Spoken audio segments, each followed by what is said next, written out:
हरे Krishna everybody. तो आज का जो हम स्टार्ट करेंगे लास्ट से 15.4 हमने किया था। हम पुरुषोत्तम योगा के बारे में पढ़ रहे थे। This is day 2 of Kartik. So आज हम उसको आगे कंटिन्यू करेंगे श्लोक नंबर 5 से। ओम अज्ञानतिमिरान्धस्य ज्ञानाञ्जनशलाकया चक्षुरुन्मीलितं येन तस्मै श्री गुरुवे नमः। नमो ओम विष्णुपादाय कृष्णपृष्ठाय भूतले श्रीमते भक्तिवेदांत स्वामीति नामिने। नमस्ते सरस्वते देवे गौरवाणी प्रचारिणी निर्विशेष शून्यवादी पाश्चात्य देशतारिणी। जय श्री कृष्ण चैतन्य प्रभु नित्यानंद श्री अद्वैत गदाधर श्रीवासादि गौर भक्तवृंद की जय। हरे कृष्ण कृष्ण कृष्ण हरे हरे हरे राम राम राम हरे हरे। हरे कृष्ण कृष्ण कृष्ण हरे हरे हरे राम राम राम हरे हरे। हरे कृष्ण कृष्ण कृष्ण हरे हरे हरे राम राम राम हरे हरे। तो 15वें अध्याय का 5वां श्लोक। निर्ममा मोहाजिता संगदोषः अध्यात्मं नित्य विनिवृत्त कामः द्वन्द्वैर्विमुक्तः सुखा दुखा सम्यग्निर्गच्छन्तये अमुद्धा पदम अव्यायम तत्। अर्थ इसका है, जो झूठी प्रतिष्ठा मोह तथा कुसंगति से मुक्त है, जो शाश्वत तत्व को समझते हैं, जिन्हें भौतिक काम को नष्ट कर दिया है, जो सुख तथा दुख के द्वंद्व से मुक्त हैं और जो मोह रहित होकर परम पुरुष के शरणागत होना जानते हैं, वह उस शाश्वत राज्य को प्राप्त करते हैं। तो कितना अच्छा, कितना सुंदर लिखा गया है कि कैसे हमने कल लास्ट क्लास में ये डिस्कस किया था कि कैसे हमने इस पेड़ को काटना है और पेड़ को काटने के बाद क्या होता है, उसके आगे क्या है कि हमें झूठी प्रतिष्ठा मोह तथा कुसंगति से मुक्त होना पड़ेगा। तभी हम उस शाश्वत तत्व को समझ पाएंगे कि जैसे हमने कहा, यदि हम इन्हीं सारी चीजों में उलझे रहेंगे, इधर उधर उलझे रहेंगे, तो कभी भी हम एक्चुअल में क्या है, देखिए जो बहुत सुखी है, जो बहुत खुश है, उसके लिए लाइफ कंफर्टेबल है, उससे आगे प्रयास करने का कोई जरूरत ही नहीं है कि भगवान के बारे में। वो अपने आप को ही इतना समर्थवान समझता है कि आगे उसे करने की आवश्यकता ही क्या है, कि मैं ही पूर्ण समर्थ हूँ, मेरे में ही सारी पावर्स है, मैं ही वो ही एक्चुअली में गॉड बन जाता है। लेकिन जिस बंदे को दर्द है, दुख है, और जो कहता है कि नहीं, अब मेरे बस में ये चीजें नहीं रही, मेरे हाथ में कुछ भी नहीं रहा, मुझे क्या करना है, किसी का सहारा चाहिए, मुझे भगवान का सहारा चाहिए, और वो उनको सरेंडर कर देता है, तभी वो आगे बढ़ पाता है, तभी वो भगवान के शाश्वत तत्व को समझ पाता है, तभी वो समझ पाता है कि हाँ जी, मेरा इस जीवन में आने का लक्ष्य क्या है, मेरा इस जीवन में होने क्या, इसके पीछे क्या चीज है, क्या सिर्फ यही दुख झेलना ही मेरा है, इसके आगे भी तो कुछ होगा ना। तो फिर वो आगे बढ़ने का प्रयास करता है। तात्पर्य श्रील प्रभुपाद द्वारा, श्रील प्रभुपाद की जय। यहाँ पर शरणागति का अत्यंत सुंदर वर्णन है। इसके लिए जिस प्रथम योग्यता की आवश्यकता है, वह है मिथ्या अहंकार से मोहित ना होना। क्योंकि बुद्ध जीव अपने को प्रकृति का स्वामी मानकर गर्वित रहता है, अतएव उसके लिए भगवान की शरण में जाना कठिन होता है। उसे वास्तविक ज्ञान के अनुशीलन द्वारा ये जानना चाहिए कि वह प्रकृति का स्वामी नहीं है, उसका स्वामी तो परमेश्वर है।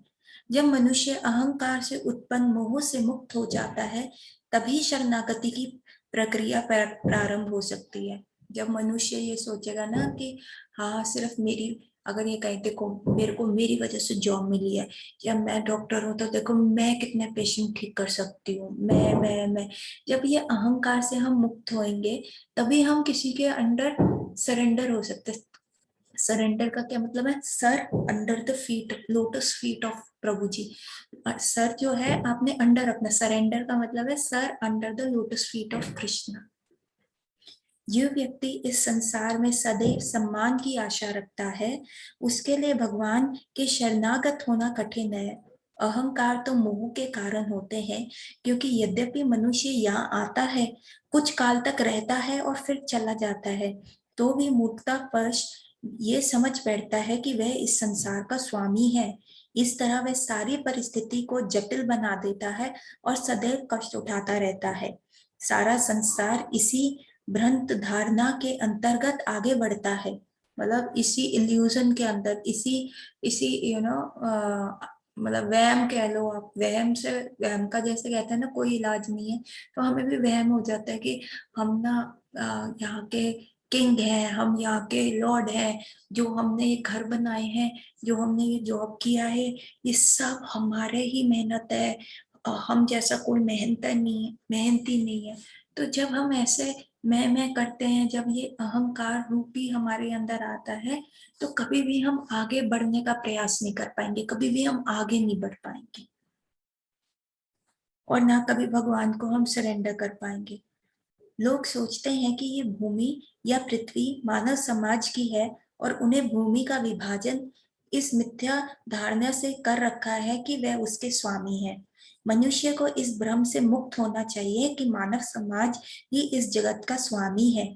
जब मनुष्य इस प्रकार की भ्रांत धारणा से मुक्त हो जाता है, तो वह पारिवारिक, सामाजिक तथा राष्ट्रीय स्नेह से उत्पन्न कुसंगतियों से भी मुक्त हो जाता है। तो कितनी, मतलब कितनी सटीक बात कह रहे हैं और कितनी मुहिम बात कह रहे हैं। हम नेशनैलिटी में रहते हैं, I am Indian, you are American, या हम कहते हैं कि मैं गोरा तुम काले, मतलब हम इतनी कितनी सारी चीजों में ये चीज विभाजित कर देते हैं। हम लैंड को डिवाइड कर देते हैं। लास्ट क्लास में भी हम ये समझ रहे थे कि आज अगर हम इंडिया में पैदा हुए तो हम पाकिस्तानियों को बोलते हैं अरे ये कैसे लोग हैं, ये क्या है। तो कल हम पाकिस्तान में पैदा होंगे तो हम इंडिया में कहेंगे। तो हमारी देशभक्ति, नेशनैलिटी कहाँ गई? मतलब इससे भी ऊपर कोई चीज है? जैसे हम कितने सारे हमारे धर्म है कि आज हम, हमारा विवाह जिनसे हुआ है वो हमारे पति हैं, ठीक है, और जो उनकी वजह से रिश्ते आए हैं, या हमारे स्वयं के माता पिता। लेकिन अगले जन्म में क्या होगा किसको क्या पता, है ना। तो फिर हमारी मातृभक्ति, पितृभक्ति, और जिसको सतत्व धर्म, और जिसको कहते हैं आपका मतलब जो भी हम एक के लिए एक निष्ठ होके कार्य करते हैं, पर शरीर खत्म हो जाएगा तो उसके बाद तो सारी चीजें खत्म हो जाएंगी, तो फिर ये क्या है? ऐसी ना एक कहानी मेरे को याद आ रही है। उसमें क्या होता है, किसकी कहानी है, ये मैं उन राजा का नाम भूल गई।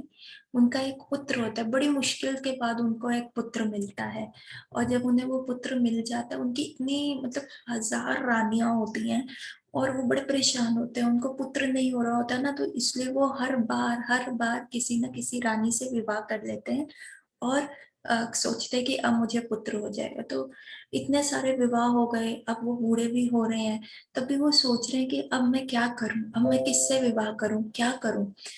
तो वो सोच रहे हैं, तभी एक ऋषिगण आते हैं, तो वो उनको आ, आशीर्वाद दे जाते हैं कि ठीक है, तुम्हें एक पुत्र चाहिए ना, तुम्हें पुत्र मिल जाएगा, लेकिन राजन एक बात याद रखना, वो तुम्हारे लिए हर्ष का भी कारण होगा और दुख का भी कारण होगा, शोक का भी कारण होगा।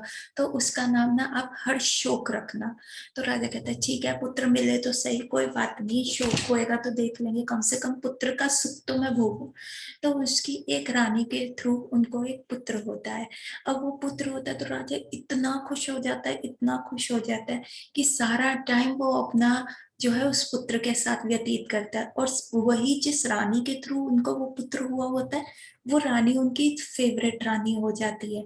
तो इससे क्या होता है, सारी बाकी रानियों में ना ईर्ष्या भाव आ जाता है, और वो क्या करती है, उस बच्चे को जहर खिला के मार देती है। अभी छोटा सा बच्चा होता है, वो पालने के अंदर ही होता है। तो आप ये देखिए, फिर राजा को इतना शौक होता है, बहुत ज्यादा शौक होता है, और वो रोने लगता है। तो उसी समय वहां पे वही ऋषि और नारद मुनि आते हैं। तो नारद मुनि कहते हैं तुम क्यों रो रहे हो राजन? कह रहे देखो इतनी मुश्किल से मुझे पुत्र मिला था और ये हो गया। तो ऋषि कहता है मैंने तुम्हें कहा था वो तुम्हारे हर्ष का भी कारण होगा, शोक का भी कारण होगा। तो कहते हैं लेकिन ऐसे थोड़ा ना चलता है। राजा ने कहा अभी तो आया था, अभी से क्या शोक मेरे को आप करो, मैं तो अभी खुशी भी पूरी तरह नहीं मना पाया। तो नारद मुनि को लगा अभी भी इस राजा ने अपना लेसन लर्न नहीं किया। तो उन्होंने अपनी शक्ति से उस बच्चे को जीवित किया, और अपने उनके रोते हुए माता पिता बड़े प्रसन्न हो गए। तो उस बालक से पूछा कि पुत्र तुम ये तुम्हारे माता पिता ये विलाप कर रहे हैं। तो वो पुत्र जो छोटा सा अभी पालने में बच्चा था, जो पहले बोल भी नहीं पाता था, वो बोलता है, अरे मेरे कुछ किस जन्म के माता पिता हैं आप। तो वो जो राजा को झटका लगता है, उसकी रानी को झटका लगता है कि ये क्या बोल रहा है। कहता मतलब, कहता मेरे तो सैकड़ों करोड़ों जन्म हो चुके हैं, आप मेरे किस जन्म के माता पिता हैं। आप क्यों शोक कर रहे हैं, आपको पता नहीं मैं शरीर नहीं, मैं तो जीवात्मा हूँ। और जीवात्मा का लक्ष्य क्या होता है, वो भगवान के चरण में जाना होता है। जीवात्मा का लक्ष्य होता है कि भगवान की शरणागति प्राप्त करे, भगवान के साथ रहे। तो आप बताइए मेरे किस जन्म के आप माता पिता हैं, क्योंकि मैं तो सिर्फ अपने परम पिता को जानता हूँ, जो कि भगवान श्री कृष्ण है। आप कौन है ऐसे। तो फिर राजा का भ्रम हटता है, और नारद मुनि कहते हैं, अगर राजन तुम चाहते हो तो ये बच्चा मैं जीवित ही रहने देता हूँ, मेरे में इतना योग बल है। परंतु वो बच्चा कहता है, नहीं नहीं, मुझे जीवित नहीं रहना, मेरा यहाँ का कर्म फल खत्म हो गया, मुझे आगे बढ़ने दो, मुझे रुकना नहीं है। तो जब ये ज्ञान और उस राजा का ऐसे वो भ्रम टूट जाता है। बड़े ही फेमस राजा है, उनका मेरे को नाम नहीं याद आ रहा। बहुत ही फेमस ये श्रीमद् भागवतम की कथा है। और बाद में इन्हीं राजा को जो होता है वो भ्रम मुक्त हो जाते हैं। और उसके बाद इन्हीं राजा को क्या होता है, पार्वती जी से श्राप मिलता है, वो भी एक कथा है। और उसके बाद एक ये राक्षस योनि में जाते हैं और इंद्र के दुश्मन बन के पैदा होते हैं। और जब ये इंद्र के दुश्मन बन के पैदा होते हैं तो इंद्र के साथ लड़ाई हो रही होती है। और जब इंद्र अपने थंडरबोल्ट से, वर्ड से इनका सर काट रहा होता है, तो वो बहुत सुंदर भागवतम में 5 श्लोक इन्होंने गाए हैं।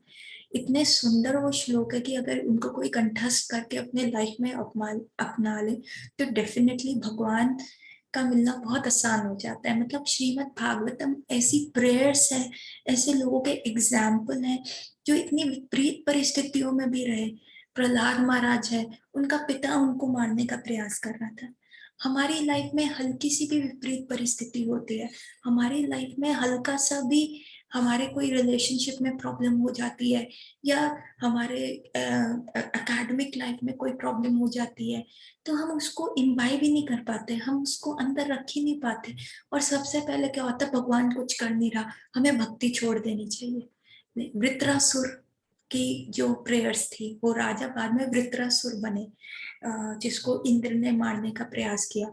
और इंद्र उनको मार रहे हैं, इंद्र पहले युद्ध से भाग भी गए, तब भी वृत्रासुर ने उनको पकड़ा कि तुमको अपना युद्ध, तुम्हें अपना धर्म नहीं छोड़ना। और जब इंद्र ने मरीचि ऋषि की हड्डियों द्वारा जो वो व्रज बनाया था, थंडरबोल्ट बनाया था इस वृत्रासुर को मारने के लिए, उसकी गर्दन काट रहे हैं, तो वृत्रासुर इतनी अच्छी प्रेयर्स बोलते हैं। वो कहते हैं, मुझे धर्म नहीं चाहिए, मुझे कोई सम्मान नहीं चाहिए, मुझे कुछ ऐश्वर्य नहीं चाहिए, मुझे कुछ भी नहीं चाहिए। और मुझे ज्ञान, मुझे कोई बड़ा पंडित भी नहीं बनना, सब मना कर देते हैं, नीति नीति नीति, मुझे ये भी नहीं चाहिए, मुझे वो भी नहीं चाहिए। मतलब जिस चीज के लिए हम लोग थ्रू आउट अपना ह्यूमन बर्थ वेस्ट कर देते हैं, वृत्रासुर कह रहे हैं, नहीं मुझे ये नहीं चाहिए। मुझे क्या चाहिए, मुझे भक्तों का संग चाहिए, मुझे दास अनुदास बनना है, भक्तों की सेवा का अवसर मिलना है। क्योंकि भगवान भी भागवत गीता में कहते हैं, श्रीमद् भागवतम में भी कहते हैं, जो कहता है कि मैं भगवान का भक्त हूँ, मैं भगवान का दास हूँ, वो असल में मेरा दास नहीं है। क्योंकि भगवान को तो कुछ चाहिए ही नहीं। क्या चाहिए, हमारे ऑफर किए फ्लावर्स, भगवान के वैकुंठ में इतने सुगंधित फ्लावर्स हैं, हमारी ऑफर किए गए फल फ्रूट भोज्य दिया इत्यादि, भगवान के पास तो इतना सुंदर सब कुछ है, सैकड़ों कोटि कोटि लक्ष्मी उनकी सेवा में है। तो हम ऐसा क्या अर्पण कर सकते हैं। तो भगवान कहते देखो, मेरे को कुछ नहीं चाहिए, लेकिन जो मेरा भक्त है ना, तुम उसकी सेवा करो, क्योंकि वो मुझसे मांगता नहीं है, वो मेरे से मांगेगा ही नहीं। वो इतना निर्मोही है, इतना उसको कोई है ही नहीं, उसको मेरे से इतनी लगन है कि वो मेरे से कभी कुछ मांगेगा नहीं, चाहे वो कितनी भी पीड़ा में क्यों ना हो। तो तुम जाके उनकी सेवा करो। और जब तुम गुरु की सेवा करते हो, ऐसे सिद्ध पुरुषों की सेवा करते हो जो भगवान में लीन है, तो तब तुम मेरे भक्त होते हो, तब तुम मेरे से करते हो। तो इस प्रकार जो है वृत्रासुर ये कहते हैं मुझे दास अनुदास बनना है, मुझे भगवान के शुद्ध भक्तों का दास बनना है, उनकी सेवा करनी है। तो यही हमें भागवत प्राप्ति के लिए लेके जाएगा, ना कि ऐसा कि हम इस ये हमारी जमीन है, ये हमारी कंट्री है, वो तो क्षणिक है जी, शरीर के साथ खत्म। मनुष्य को इस भ्रम से मुक्त होना चाहिए कि मानव समाज की इस जगत का स्वामी है।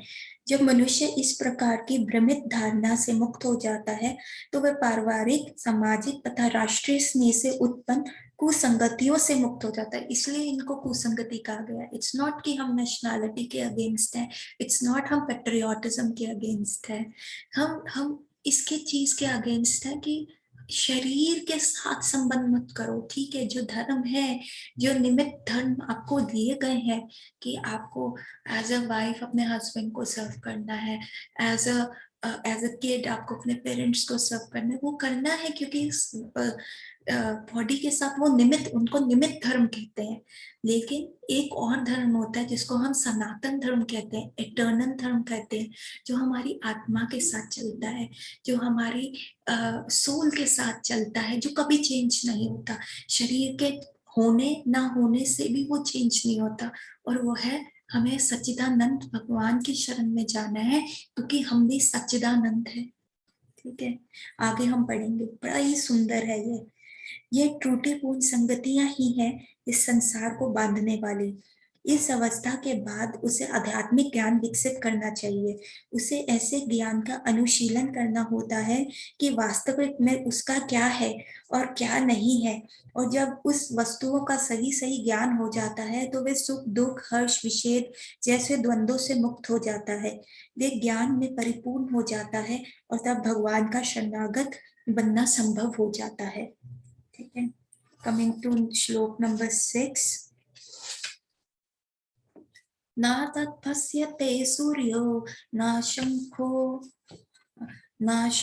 न पावका यत् गत्वा न निर्वतन्ते तद्धामा परमं मम। अर्थात वह मेरे परम धाम ना तो सूर्य व चंद्रमा के द्वारा प्रकाशित होता है और ना ही अग्नि या बिजली से। जो लोग वहां पहुंच जाते हैं वे इस भौतिक जगत में फिर से लौटकर नहीं आते। भगवान कह रहे हैं मेरे धाम में ना सूर्य है ना चंद्रमा है। अरे ऐसा कैसे हो सकता है? चंद्रमा तो थे भगवान के धाम में। अभी हमने शरद पूर्णिमा मनाई, और शरद पूर्णिमा में क्या होता है, भगवान का महारास होता है। और पूर्णिमा का मतलब ही है जब चंद्रमा अपनी सौदाय कला पूरी करके अपने पूर्ण स्वरूप में होता है, तो उसको पूर्णिमा कहते हैं। तो भगवान कैसे कहते हैं? और सूर्य है, राधा रानी जो है सूर्य भक्त है, सूर्य की बहुत अच्छी तपस्या करती हैं राधा रानी, सूर्य को जल चढ़ाती हैं। तो फिर ऐसा कैसा है?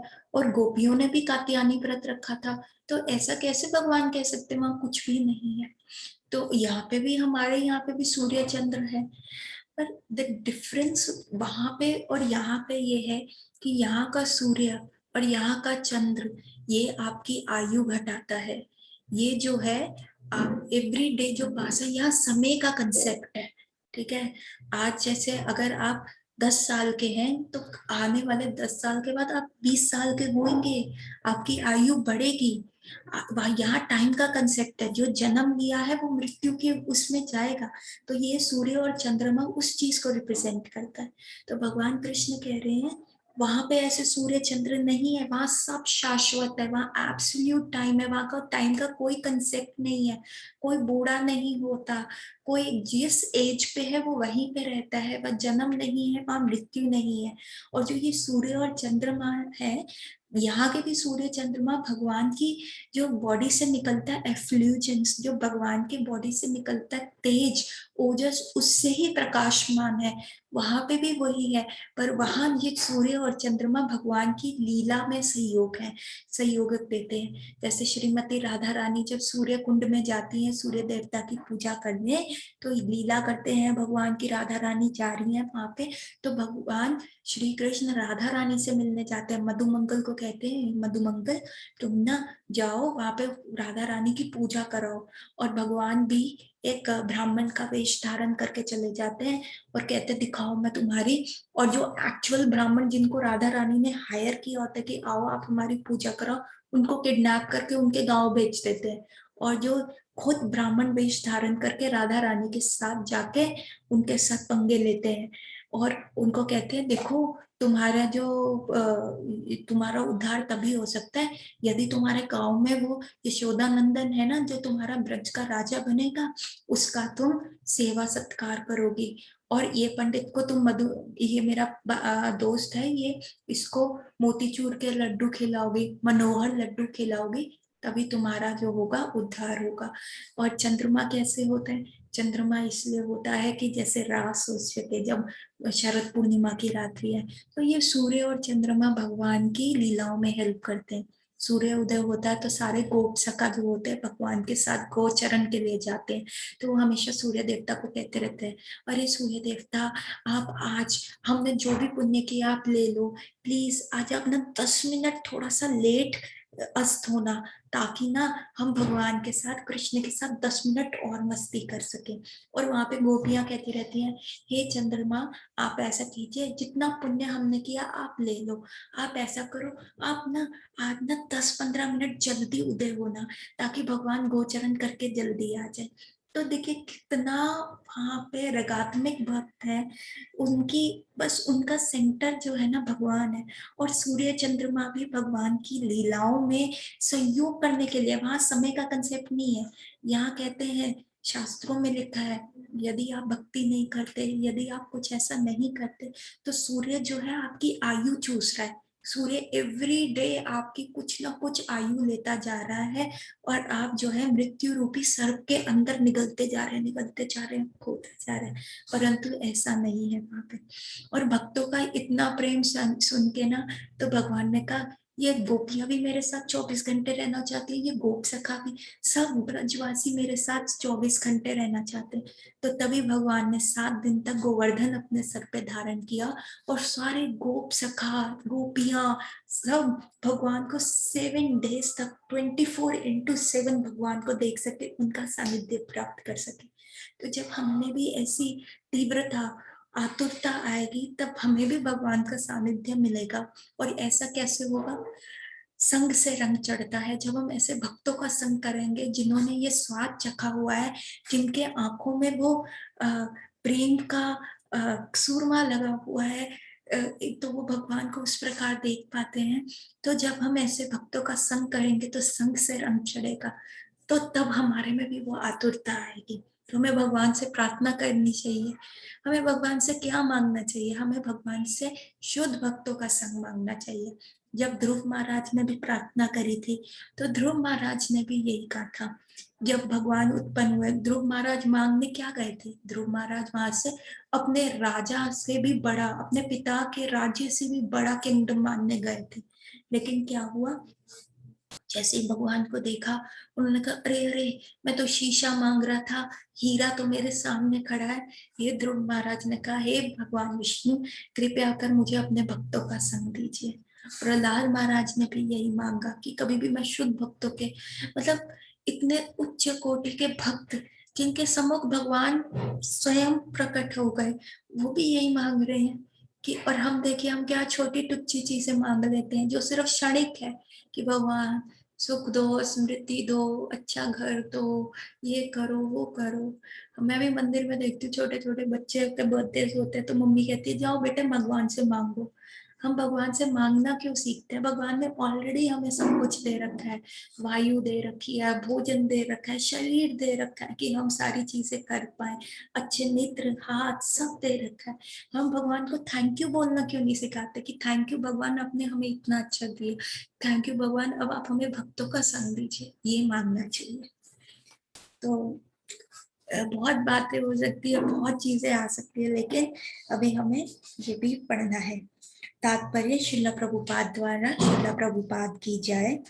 यहाँ पर आध्यात्मिक जगत अर्थात भगवान कृष्ण के धाम का वर्णन हुआ है, जिस कृष्ण लोक या गोलका वृंदावन कहा जाता है, जिनमें आकाश में ना तो सूर्य प्रकाश की आवश्यकता है, न चंद्र प्रकाश अथवा अग्नि या बिजली की, क्योंकि सारे लोग स्वयं प्रकाशित हैं। इस ब्रह्मांड में केवल एक लोक सूर्य ऐसा है जो स्वयं प्रकाशित है, लेकिन आध्यात्मिक आकाश में सभी लोग स्वयं प्रकाशित हैं। उन समस्त लोगों के जिन्हें वैकुंठ कहा जाता है, चमचमाते तेज में चमकीली आकाश बनता है, जिसे ब्रह्म ज्योति कहते हैं। वस्तुतः ये तेज कृष्ण लोक गोलका वृंदावन से निकलता है। इस तेज का एक अंश महत्व अथवा भौतिक जगत में आच्छादित रहता है। मतलब इतना प्रकाशमय है, उनको अलग से। हमारे यहाँ पे क्या है, भौतिक जगत में हमें सूर्य की आवश्यकता है, लेकिन वहां के लोग क्या है, स्वयं ही प्रकाशमान है, उनको सूर्य जैसी किसी भी चीज की जरूरत नहीं है। इसके अतिरिक्त ज्योतिमय आकाश का अधिकांश भाग तो आध्यात्मिक लोक में पूर्ण है। जैसे हमने कल पढ़ा था, सिर्फ 1/4 जो है वो मृत्यु लोक है, इसमें अखंड कोटि ब्रह्मांड है, लेकिन 3/4 पार्ट जो है वो स्पिरिचुअल वर्ल्ड है, वो आध्यात्मिक जगत है, जहाँ भगवान के पार्षद भगवान के साथ नित्य लीला करते हैं, जिन्हें वैकुंठ कहा जाता है, और जिसमें गोलका वृंदावन प्रमुख है। जब तक जीव इस अंधकारमय जगत में रहता है, तब तक वह बद्ध अवस्था में होता है, लेकिन जो ही वह भौतिक जगत रूपी मिथ्या विकृत वृक्ष को काट कर आध्यात्मिक आकाश में पहुंचता है, त्यों ही वह मुक्त हो जाता है, तब वहां से वापस नहीं आता। इस बद्ध जीव में जीवन अपने को भौतिक जगत का स्वामी मानता है, लेकिन अपनी मुक्ति अवस्था में वह आध्यात्मिक राज्य में प्रवेश करता है और परमेश्वर का पार्षद बन जाता है। वहां पर वह सच्चिदानंद जीवन बिताता है। इस सूचना से मनुष्य को मुक्त हो जाना चाहिए, उसे इस शाश्वत जगत में ले जाए जाने की इच्छा करनी चाहिए, और सच्चाई के इस मिथ्य प्रतिबिंब के ऊपर आपको विगल कर लेना चाहिए। मतलब जो आप मैं करते हैं, ये मेरा सब कुछ, इससे हमें अपने आप को अलग अलग करना चाहिए और शाश्वत जगत के जाने की तरफ प्रयास करना चाहिए। जो इस संसार से आध्यात्मिक अत्यधिक आसक्त है, उसके लिए इस आसक्ति का छेदन करना दुष्कर होता है, लेकिन यदि वह कृष्ण भावामृत को ग्रहण कर लेता है, तो उसे क्रमशः छूट जाने की संभावना है। उसे ऐसे भक्तों की संगति करनी चाहिए जो कृष्ण भावाभावित होते हैं। उसे ऐसे समाज खोजना चाहिए जो कृष्ण भावामृत की प्राप्ति समर्पित हो, और उसे भक्ति करनी सीखनी चाहिए। इस प्रकार वह संसार के प्रति अपनी आसक्ति विच्छेद कर सकता है। यदि कोई चाहे कि केसरिया वस्त्र पहनने से भौतिक जगत के आकर्षण से विच्छेद हो जाएगा, तो ऐसा संभव नहीं है। उसे भगवत भक्ति के प्रति आसक्त होना पड़ेगा। अतएव मनुष्य को चाहिए कि गंभीरता पूर्वक समझे कि 12वें अध्याय में भक्ति का जैसा वर्णन है, वही वास्तविक वृक्ष की इस मिथ्या अभिव्यक्ति से बाहर निकलने का एकमात्र साधन है। तो हमने 12वां अध्याय आज हम पढ़ेंगे कार्तिक में, कि कैसे हम इस वृक्ष को काट सकते हैं। तो 12वें अध्याय भागवत गीता के उसमें ये दिया हुआ है, इस वृक्ष को काटने की उपाय। तो हम युक्ति से मुक्ति होंगे, है ना। हमारे पास इतना समय नहीं है, हमें अपनी युक्ति जो भगवान ही हमें देंगे उससे मुक्ति के ओर अग्रसर होंगे। युक्ति से मुक्ति। 14वें अध्याय में बताया गया है कि भौतिक प्रकृति द्वारा सारी विद्याएं दूषित हो जाती हैं, केवल भक्ति ही शुद्ध रूप से दिव्य है। यहाँ परमम शब्द बहुत महत्वपूर्ण है। वास्तव में जगत का कोना कोना भगवान की संपत्ति है, परंतु दिव्य जगत परम है और 6 ऐश्वर्यों से पूर्ण है। कठोपनिषद में इसकी पुष्टि की गई है कि दिव्य जगत में सूर्य प्रकाश, चंद्र प्रकाश या तारागण की कोई आवश्यकता नहीं है। ना तत्र सूर्यो भाति, ना चंद्र तारकम, क्योंकि समस्त आध्यात्मिक आकाश भगवान की अंतरित शक्ति से प्रकाशमान है। इस परम धाम तक केवल शरणागति से ही पहुंचा जा सकता है, अन्य किसी साधन से नहीं। मतलब आपके पास कितना भी पैसा क्यों ना हो, आपके पास कितना भी रूप क्यों ना हो, आपके पास कितना भी ज्ञान क्यों ना हो, लेकिन जब तक आप शरणागत नहीं होंगे, तब तक आप उस धाम तक पहुंच ही नहीं पाएंगे। नेक्स्ट श्लोक। अब हम श्लोक नंबर 7 पे है। मम वंशो जीवलोका जीवभूता सनातना, मनःशास्त्र इंद्रियाणि प्रकृतिस्थाय कर्षित। अर्थात इस बद्ध जगत में, बद्ध मतलब कंडीशन, जैसे हमने कल बात करी थी, इस बद्ध जगत में सारे जीव मेरे शाश्वत अंश हैं। बद्ध जीवन के कारण वे 6 इंद्रियों से घोर संघर्ष कर रहे हैं, जिसमें मन भी सम्मिलित है। तो 5 हमारी इंद्रियां हो गई, आंख, नाक, कान, जीभा, स्पर्श करने की इंद्री, स्किन। तो इन 5 इंद्रियों से हम जो है हम संघर्ष कर रहे हैं। और हमारा मन कैसे संघर्ष कर रहे हैं कि जैसे हमें गुलाब जामुन खाने, हमें टेस्ट चाहिए, ठीक है, पर शुगर हो गई तो हमें डॉक्टर ने मना कर दिया नहीं खाना। तो हमें कितना संघर्ष हो जाता है, अरे हमारा मन है, हमारा मन, हमारे सबसे बड़ी बात समझने की ये है, जो हमारा मन है ना, उसको तो हर जगह का रंग लगा हुआ है, ठीक है, पर वो सोल को वो चीज नहीं चाहिए, क्योंकि सोल चिन्ह में है। पर उसके ऊपर एक मन की जो कवरिंग है ना, वो हर तरह से, जैसे हवा होती है ना, वो कभी गुलाब के ऊपर से जाती है तो गुलाब की वायु सुगंध ले लेती है, नाले के ऊपर से जाएगी तो गंदे नाले की वो ले लेती है।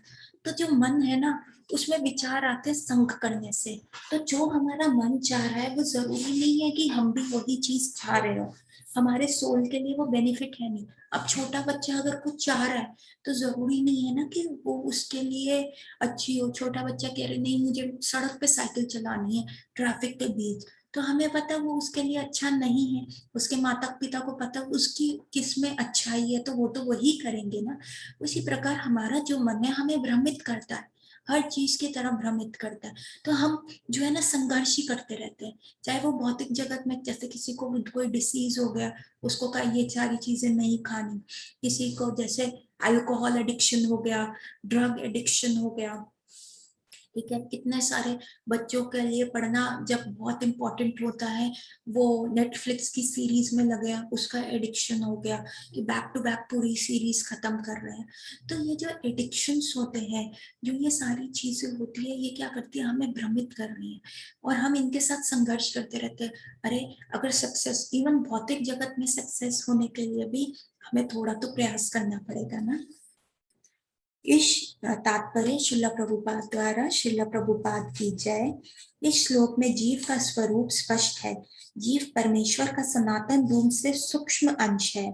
ऐसा नहीं है कि बद्ध जीवन में वह एक विशिष्ट धारणा करता है और मुक्त अवस्था में वह परमेश्वर से एकाकार हो जाता है। ऐसा नहीं है कि हम अलग है, हम इटर्नली द सेम है, हम सनातन रूप से ही फ्रॉम जब से ये पृथ्वी, टाइम इमेमोरियल से हम जो है भगवान के अंश हैं। पर हम भगवान में कभी सम्मिलित नहीं होते, क्योंकि आत्मा को कभी कोई काट नहीं सकता। तो हम जैसे थे हम वैसे ही हैं, और भगवान जैसे वो वैसे ही हैं।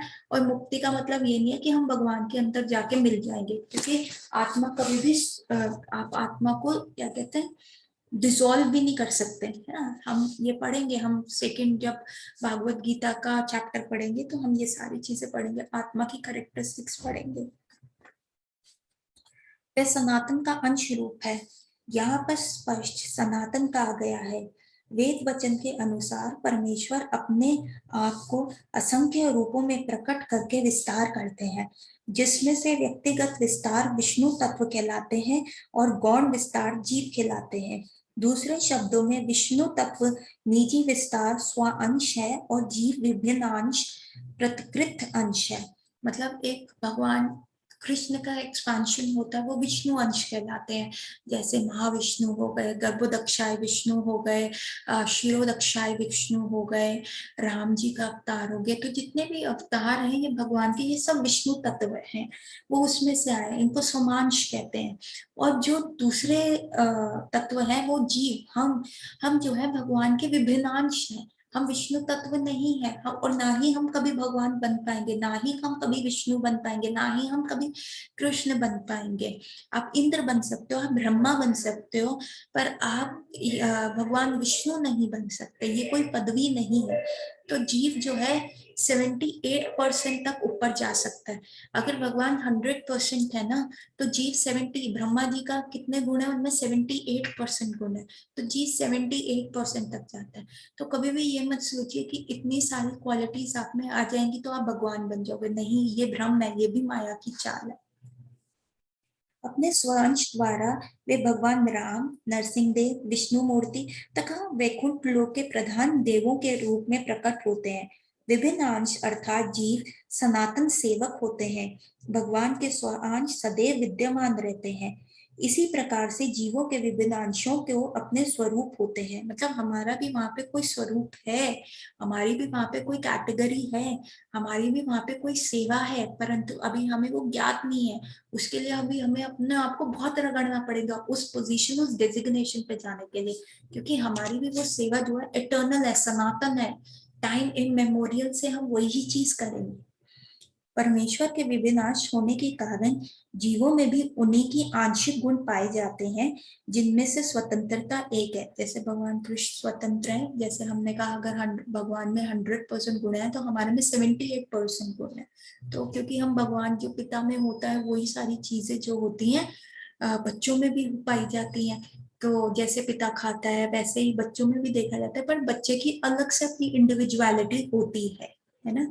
वो पिता कभी, अब बच्चा पैदा हुआ है पिता से पैदा हुआ, लेकिन कभी वो पिता में घुलेगा नहीं, और ना ही कभी वो क्या कहते हैं अपना पिता बन पाएगा कि वैसे ही बन जाऊं, सेम सेम बोल रहा हूँ, खा रहा हूँ, सोच रहा हूँ, वैसा नहीं होएगा।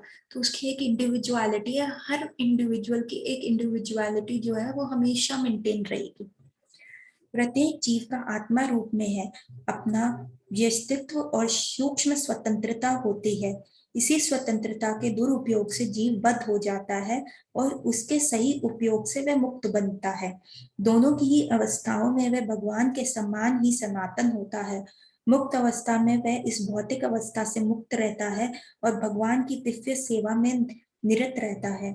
बद्ध जीव में प्रकृति के गुणों द्वारा अभिभूत होकर वह भगवान के दिव्य प्रेमा भक्ति को भूल जाता है, क्योंकि हम इस संसार में इतने ज्यादा मग्न हो जाते हैं कि हम एक्चुअल अपना जो रूप है उसको भूल जाते हैं। फलस्वरूप उसे अपनी स्थिति बनाए रखने के लिए इस संसार से अत्यधिक संघर्ष करना पड़ता है। न केवल मनुष्य तथा कुत्ते बिल्ली जैसे जीव, अपितु इस भौतिक जगत के बड़े बड़े नियंता यथा ब्रह्मा शिवा तथा विष्णु तक परमेश्वर के अंश हैं। ये सभी सनातन अभिव्यक्तियां हैं, क्षणिक नहीं। कर्षिता संघर्ष करना शब्द अत्यंत सार्थक है। बद्ध जीव मानो लोह श्रृंखलाओं में बंधा हुआ है, मतलब आयरन चेन्स में बंधा हुआ है। वह मिथ्या अहंकार से बंधा रहता है और मन मुख्य कारण है जो उसे इस भव सागर की ओर धकेलता है। क्योंकि मन में क्या होता है, ऐसे संस्कार आते हैं, मन ने कैसे लोगों का संग किया हुआ है वैसा उनको रंग लगा हुआ है। मन ने भौतिक लोगों का संग किया हुआ है, मन ने एम्बिशियस लोगों का संग किया हुआ है, तो वैसा ही उनमें रंग है, और उसके साथ वो संघर्ष करता रहता है, क्योंकि ये सब तो क्षणिक है।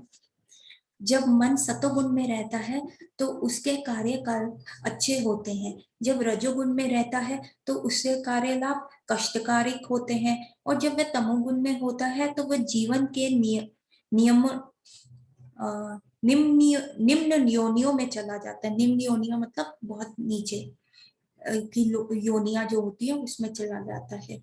लेकिन इस श्लोक से ये स्पष्ट है कि बद्ध जीव मन तथा इंद्रिय समेत भौतिक शरीर से आवृत है, और जब वह मुक्त हो जाता है तो ये भौतिक आवरण नष्ट हो जाता है, लेकिन इस उसका आध्यात्मिक शरीर अपनी व्यष्टि रूप में प्रकट होता है। तो जब हम इस बद्धता से मुक्त हो जाएंगे तो हमारा ये भौतिक शरीर खत्म हो जाएगा, और हम कहाँ जाएगा, हमें स्पिरिचुअल, हमारा को आध्यात्मिक देह मिलेगा। वहां पे भी बॉडी मिलती है, पर वहां की बॉडी में और यहाँ की बॉडी में क्या फर्क है। यहाँ की बॉडी एक तो मर जाएगी, क्षणिक है, डिजनरेट होती है। वहां की बॉडी में कभी टाइम का, आध्यात्मिक बॉडी में कभी टाइम का फर्क नहीं पता चलता। और यहाँ की बॉडी में क्या डिफरेंस है कि सोल अलग है और बॉडी अलग है, मन अलग है, ईगो अलग है, और इंटेलिजेंस अलग है, और बॉडी अलग है। मतलब शरीर और आत्मा में भेद है। और जब आध्यात्मिक शरीर हमें मिलता है तो तब आत्मा और शरीर में कोई भेद नहीं होता। आध्यात्मिक जगत में कभी भी ये कोई भेद नहीं होगा कि ये मेरी आत्मा है, ये मेरा शरीर है, ये मैं हूँ, ये मेरा मन है, नहीं, वो सब सेम होते हैं। मतलब इतना ये चिन्मय, और जिसको कहते हैं कि आपको समझ आ भी रहा है और समझ नहीं भी आ रहा, ये एक चिंत्य अचिंत्य भेद है कि क्या कैसे समझे, ये तो वहीं जाके सब समझ आएगा, यहाँ पे कुछ समझ आने वाला नहीं है। तो यहाँ पे हमें पढ़ना कि वहां पे ऐसा होता है, क्योंकि हमने ये देखा भाला नहीं है, तो इसलिए हमें लगता है ये कैसे हो सकता है, शरीर और आत्मा एक कैसी हो सकती है। लेकिन ये तो भौतिक जगत आध्यात्मिक जगत में जाके ही पता चलेगा। आध्यात्मिक जगत के लोग कहते हैं अरे ऐसा कैसे हो सकता है, कृष्ण को कौन कैसे भूल सकता है, और शरीर और आत्मा कैसे डिफरेंट हो सकती है, कृष्ण हो तो इतने सुंदर है, हम कैसे। भौतिक, उनको ये नहीं समझ आता कि भौतिक जगत के लोग कैसे रह रहे हैं, कैसे वो माया से भ्रमित हो जाते हैं। और हमें ये नहीं समझ आता कि आध्यात्मिक लोग के जगत कैसे 24/7 अपना कंसंट्रेशन कृष्ण में लगा सकते हैं, इतना रागात्मिक होते हैं, इतना राग उनकी आत्मा में होता है, ऐसे कैसे हो सकता है। तो कहाँ पे थे हम, भौतिक शरीर के आवृत है, और जब वे मुक्त हो जाते हैं तो भौतिक आवरण नष्ट हो जाता है, लेकिन उसका आध्यात्मिक शरीर अपने व्यष्ट रूप में प्रकट होता है। मध्यानिंदाय श्रुति से ये सूचना प्राप्त है, स व एष ब्रह्मनिष्ठ इंद्रम शरीर मृत्यु मत्सृज ब्रह्म विस्मपद्य ब्रह्मन् पश्यति ब्राह्मणा शृणेति ब्रह्मवेदे सर्वमनुभवति। यहाँ ये बताया गया है कि जब जीव अपने इस भौतिक शरीर को त्यागता है और आध्यात्मिक जगत में प्रवेश करता है तो उसे पुनः आध्यात्मिक शरीर प्राप्त होता है, जिससे वह भगवान का साक्षात्कार कर सकता है। वह उसने आमने सामने बोल सकता है और सुन सकता है, तथा जिस रूप में भगवान है उन्हें समझ सकता है। स्मृति में भी ये ज्ञात होता है, वसंती यत्र पुरुषा सर्वे वैकुंठ मूर्तियाः, वैकुंठ में सारे जीव भगवान जैसे शरीरों में रहते हैं। यहाँ तक कि शारीरिक बनावट का प्रश्न है, अंश रूप जीवन तथा विष्णु मूर्ति के विस्तार अंशों में कोई अंतर नहीं होता, मतलब हमें भगवान जैसा शरीर मिल जाता है। वाव। दूसरे शब्दों में भगवान की कृपा से मुक्त होने पर जीव का आध्यात्मिक शरीर प्राप्त होता है।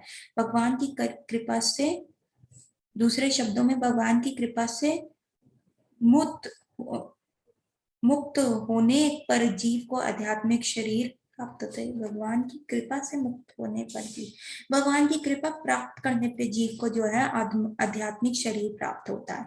ममेवांश शब्द की अत्यंत सार्थक है, जिसका अर्थ है भगवान के अंश। भगवान का अंश ऐसा नहीं होता जैसे किसी पदार्थ का टूटा खंड, मतलब जैसे कोई लकड़ी तोड़ दो तो वो अंश हो गया, ये लकड़ी का अंश हो गया, ऐसा नहीं होते जीव का, क्योंकि आत्मा का कभी हम विच्छेदन नहीं कर सकते। और भगवान पूर्ण है, पूर्ण ही रहेंगे, चाहे उसमें से अखंड कोटि ब्रह्मांड क्यों ना पैदा हो जाए, अखंड कोटि सूर्य चंद्र ब्रह्मा जी जीव पैदा क्यों ना हो जाए, चाहे कितना यूनिवर्स 24 मटेरियल जो इस पूरे एंटायर मटेरियल वर्ल्ड को बनाते हैं वो क्यों ना आ जाए, पर भगवान हमेशा पूर्ण ही रहते हैं। 0 - 0 is also 0, 0 + 1 is also 0, 0 plus, मतलब वहां जो स्पिरिचुअल मैथमेटिक्स है, 0 को 0 से डिवाइड करोगे 0, 0 से 0 को मल्टीप्लाई करोगे तो भी 0, 0 - 0 भी करोगे, 0 में कुछ और ऐड करोगे तो भी 0, मतलब पूर्ण है वो, कंप्लीट। 0 का कंसेप्ट ही यहाँ से है कि वो पूर्ण है, एवरीथिंग इज पूर्ण। स्पिरिचुअल मैथ्स क्या होगा, 1 + 1 इज ऑल्सो 1। जीरो का, सॉरी, जीरो का जो कंसेप्ट है वो पूर्ण था, वो सर्कल को दिखाने के लिए था। It's like 1 plus, spiritual maths क्या होता है, 1 + 1 is also 1, 1 - 1 is also 1, 1 divided by 1 is also 1, 1 multiply by 1 is also 1, 1 plus 10,000 is also 1, मतलब, और 1 - 10,000 is also 1, that is spiritual maths, कि कुछ भी उसमें से ले लो तो भी वो पूर्ण है, भगवान पूर्ण पूर्ण पूर्ण ही रहेंगे। हम द्वितीय अध्याय में देख चुके हैं कि आत्मा को खंड नहीं किया जा सकता, इस खंड की भौतिक दृष्टि से अनुभूति नहीं हो पाती, ये पदार्थ की भांति नहीं है, जिसे चाहो तो कितने ही खंड कर दो, उन्हें पुनः जोड़ दो, ऐसी विचारधारा यहाँ पर लागू नहीं होती, क्योंकि संस्कृत के सनातन शब्द का प्रयोग हुआ है, विभिन्नांश सनातन है। द्वितीय अध्याय के प्रारंभ में ही ये कहा गया है कि प्रत्येक व्यक्ति के शरीर में भगवान का अंश विद्यमान है। देह्यूनाम अस्मिन्त्या देहि, इस अंश जब शारीरिक बंधन से मुक्त हो जाता है तो आध्यात्मिक आकाश में वैकुंठ लोक में अपना आदि आध्यात्मिक शरीर प्राप्त कर लेता है, जिससे वह भगवान की संगति का लाभ उठाता है। किंतु ऐसा समझा जाता है कि जीव भगवान का अंश होने के कारण गुणात्मक दृष्टि से भगवान के ही समान है, जिस प्रकार स्वर्ण के अंश भी स्वर्ण होता है। जैसे सोने का अगर हम अंश तोड़े तो वो भी सोना ही होगा, लेकिन क्वांटिटी में कितना फर्क है, क्योंकि हम भगवान के अंश हैं, वैसे गुण हमने भी हैं, हम भी उस लेवल पे आते हैं, लेकिन हम में और भगवान में हमेशा डिफरेंस रहेगा, क्योंकि भगवान जो है इनफाइनाइट है और हम क्या है, हम छोटे हैं, बहुत छोटे, बहुत इनफिनिटेसिमल है। भगवान जो है बहुत बड़े हैं और हम बहुत छोटे हैं। तो जैसे सोने का बिग पीस ले लो, उसमें से थोड़ा सा सोना हटा दो तो वो थोड़ा सा सोना भी जो है वो सोना ही होगा, लेकिन जो बड़े पीस ऑफ सोना और छोटे पीस एकदम हल्का सा चिन्ना सा सोने में हमेशा डिफरेंस रहेगा।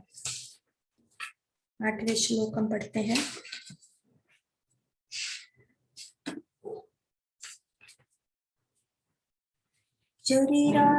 शरीरम यद अवप्नोति याच्चापे उत्तरमत स्वरा घृतवन्ति समयन्ति वायुर्गंध इवस्यत्। ये हमने अभी भी डिस्कस किया था कि जैसे आत्मा जो होती है, आत्मा के ऊपर जो मन है, वो मन जो है जहां जिसका संग करेगा वैसा रंग करेगा। वैसे ही जैसे वायु अगर रोज के ऊपर से जाएगी तो रोज का फ्रेग्रेंस लेती हुई जाएगी, और यदि वो कीचड़ के ऊपर से या गंदे नाले के ऊपर से जाएगी तो गंदे नाले की दुर्गंध लेती हुई जाएगी। पर ये क्या है, वायु कभी दूषित नहीं होगी, वायु अपने आप में कभी दूषित नहीं होगी। उसी प्रकार आत्मा जो है कभी दूषित नहीं होती, वो भगवान का अंश है, वो हमेशा शुद्ध रहती है। जो ऊपर मन होता है वो जैसे संस्कार ले लेता है, किसी भी गुण में रहता है, सतों में रह रहा है, रजों में रह रहा है, तमों में रह रहा है, तो उसके ऊपर मन के ऊपर वो चीजें आती हैं, और जो आत्मा है वो हमेशा शुद्ध रहती है। तो हम इसका अर्थ पढ़ते हैं।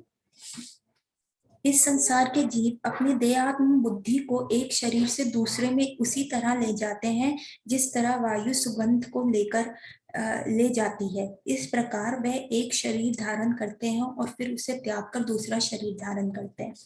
इसका अर्थ ये हुआ कि हम जैसा अपनी बुद्धि बना लेते हैं, जैसे हम अपने मन में संस्कार कर लेते हैं, वही नेक्स्ट बॉडी हमें मिलेगी। क्योंकि ये बहुत इंपॉर्टेंट है, मृत्यु के समय जो लास्ट थॉट होता है ना, वो बहुत इंपॉर्टेंट होता है।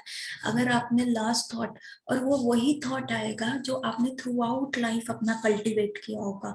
अगर आपने लास्ट थॉट कहा नहीं मुझे नॉनवेज खाना है, तो ठीक है, अगले जन्म में आपको कार्निवोरस बॉडी मिलेगी, आपको शेर मिला जाएगा, आपको वो बॉडी मिलेगी जो उस कार्य, वो इच्छा पूर्ण करने के लिए होगी। आत्मा दूषित नहीं होगी, आत्मा तो चिन्मय है, वो हमेशा शुद्ध रहेगी। लेकिन जो ऊपर उसके मन है वो उसके साथ, सोचो उस गाड़ी में बैठ के जा रही है आत्मा, अब वो गाड़ी को ठोक रहे हो, रोलर कोस्टर राइड पे लेके जा रहे हो, या गाड़ी को बहुत अच्छी जगह पे लेके जा रहे हो, आत्मा और गाड़ी में फर्क रहेगा ही रहेगा। वैसे ही जो मन होता है उसमें जो संस्कार है और आत्मा फर्क रहेगा। पर क्योंकि मन दूषित हो जाता है तो आत्मा उसके साथ लटकी हुई है, तो बेचारी आत्मा कभी किस शरीर में जा रही है, कभी किस शरीर में जा रही है। लेकिन अगर आत्मा से पूछो, जैसे हम पूछते हैं मछली को क्या चाहिए, मछली को अल्टीमेटली तो पानी चाहिए ना, तो आत्मा से पूछो उसको कहाँ जाना है, उसे तो भगवान के धाम जाना है, उसको तो भगवान का संग करना है। ये तात्पर्य शिला प्रभुपाद द्वारा। शिला प्रभुपाद की जय।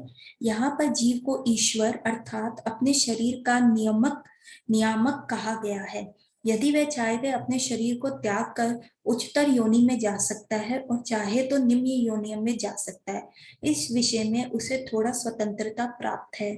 शरीर में जो परिवर्तन होता है वह उस पर निर्भर करता है कि मृत्यु के समय वह जैसा चेतना बनाए रखता है वह उसी दूसरे शरीर तक ले जाती है। यदि वह कुत्ते या बिल्ली जैसी चेतना बनाता है तो वह कुत्ते या बिल्ली का शरीर प्राप्त करता है। यदि वह अपनी चेतना देवी गुणों में स्थित रहता है तो उसे देवता का स्वरूप प्राप्त होता है।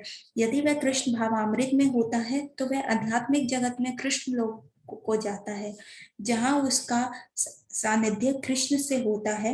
ये दावा मिथ्या है कि इस शरीर के नाश होने पर जब कुछ समाप्त हो जाता है, आत्मा एक शरीर से दूसरे शरीर में देहांतर करता है वह वर्तमान शरीर तथा वर्तमान कार्यलाभ ही अगले शरीर का आधार बनते हैं। मतलब जो आज आप वर्तमान कार्य कर रहे हैं वही आप अपना अगला शरीर बना रहे हो। जो जो आप कर रहे हो, जो जो प्रैक्टिस आप ला रहे हो अपनी हैबिट में, और वही एंड में आपको याद रहेगी, तो आपका अगला शरीर बनना शुरू हो गया। आपके कर्म में वो लिखा जाने लगा है कि अरे ये बहुत नॉनवेज खा रहा है, इसको ना जानवर का शरीर देना, क्रूर जानवर का शरीर देना। अरे ये तो बहुत नग्न रहता है, ये स्किन प्रदर्शन करता है, तो ना इसको अगला जन्म ना पेड़ का देना, पेड़ बनेगा। ठीक है, उसको नंगे रहने का शौक है, करो चलो नंगा रहने दो।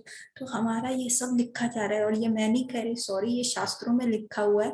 आप इसको मानोगे वेल एंड गुड, आप सुधार लोगे, नहीं मानोगे तो ठीक है, एक्सपीरियंस करके कर लो। जो व्यक्ति समझदार होता है वो दूसरों की गलती से समझता है, जो शास्त्रों की बात, क्योंकि ये शास्त्र कभी चेंज नहीं होते, तभी ये जो है भगवान के द्वारा दिए गए हैं। ये पृथ्वी के संचालन शुरू में भी सेम रहे हैं, अभी पृथ्वी का संचालन जैसे हो रहा है इस युग में भी सेम रहे हैं, मुगलों के टाइम भी वैसे थे, रेनेसांस के टाइम भी वैसे थे, और आने वाले वक्त आज से 50, 100, 1000 साल बाद भी सेम रहेंगे, हिटलर के टाइम भी सेम रहेंगे। तो ये शास्त्र कभी नहीं बदलेंगे कि कोई इनमें संशोधन किया जाए, कुछ एडिशन किया जाए, कुछ सब्सट्रैक्शन किया जाए। कर्म के अनुसार भिन्न शरीर प्राप्त होते हैं और समय आने पर ये शरीर त्यागना होता है। यहाँ ये कहा गया है कि सूक्ष्म शरीर जो अगले शरीर का बीज वहन करता है, अगले जीवन में दूसरा शरीर निर्माण करता है। एक शरीर से दूसरे शरीर में देहांतर की प्रक्रिया तथा शरीर में रहते हुए संघर्ष करने को कर्षित, मतलब अर्थात जीवन संघर्ष कहते हैं। यही तो जीवन का बेसिक संघर्ष है, यही तो लाइफ का सबसे बड़ा स्ट्रगल है। हम सोचते रहते हैं अरे उसने मुझे ऐसे कह दिया, कितना गलत कहा, मेरा अपमान हो गया। ये कुछ नहीं है, असली संघर्ष तो ये है कि हम 84 लाख योनियों में दोबारा ना घुस जाएं, फिर से हम ये जो प्रेशियस ह्यूमन बर्थ मिला है उसको वेस्ट ना करते। और अगर हमने वेस्ट कर दिया तो बाद में हमें सदगुरु का संग मिले ना मिले, भक्तों का संग मिले ना मिले, कलयुग कहाँ पे होगा, हमें मंदिर मिले ना मिले, तो कैसे होगा। आगे आगे जैसे जैसे कलयुग बढ़ेगा तो कह रहे हैं सब मंदिर खराब हो जाएंगे, नष्ट हो जाएंगे, कोई देवी देवता नहीं होंगे, सब जो पूजा अर्चना होगी वो सब खराब हो जाएगा।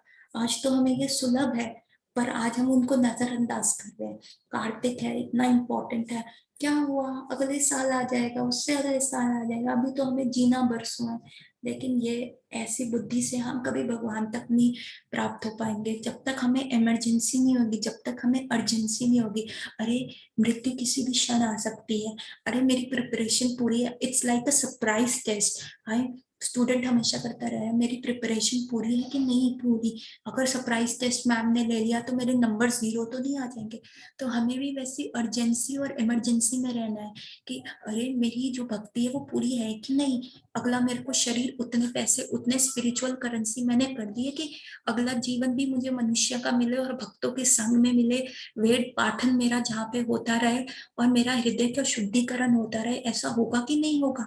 नहीं नहीं, मुझे ये कार्तिक वेस्ट नहीं करना, मुझे इसी कार्तिक में थोड़ा और स्ट्रांगली करना है। ये तो सेल ऑफर है, थोड़ा सा करूंगा ना तो बहुत कुछ मिल जाएगा, इतना सा भी करूंगा तो कितना फायदा मिल जाएगा, 1000 कोटि। तो कम से कम कार्तिक तो कर लूं, बाकी देखते हैं। मतलब पूरी व्यवस्थिका बुद्धि, बिजनेस माइंड करना है, बिल्कुल बनिया बन के करना है हमें, समय व्यर्थ नहीं करना, बिल्कुल बनिया बन जाइए इस समय कि 1 रुपया का भी हमें दाम देना है, क्योंकि हमें नहीं पता आगे क्या होगा।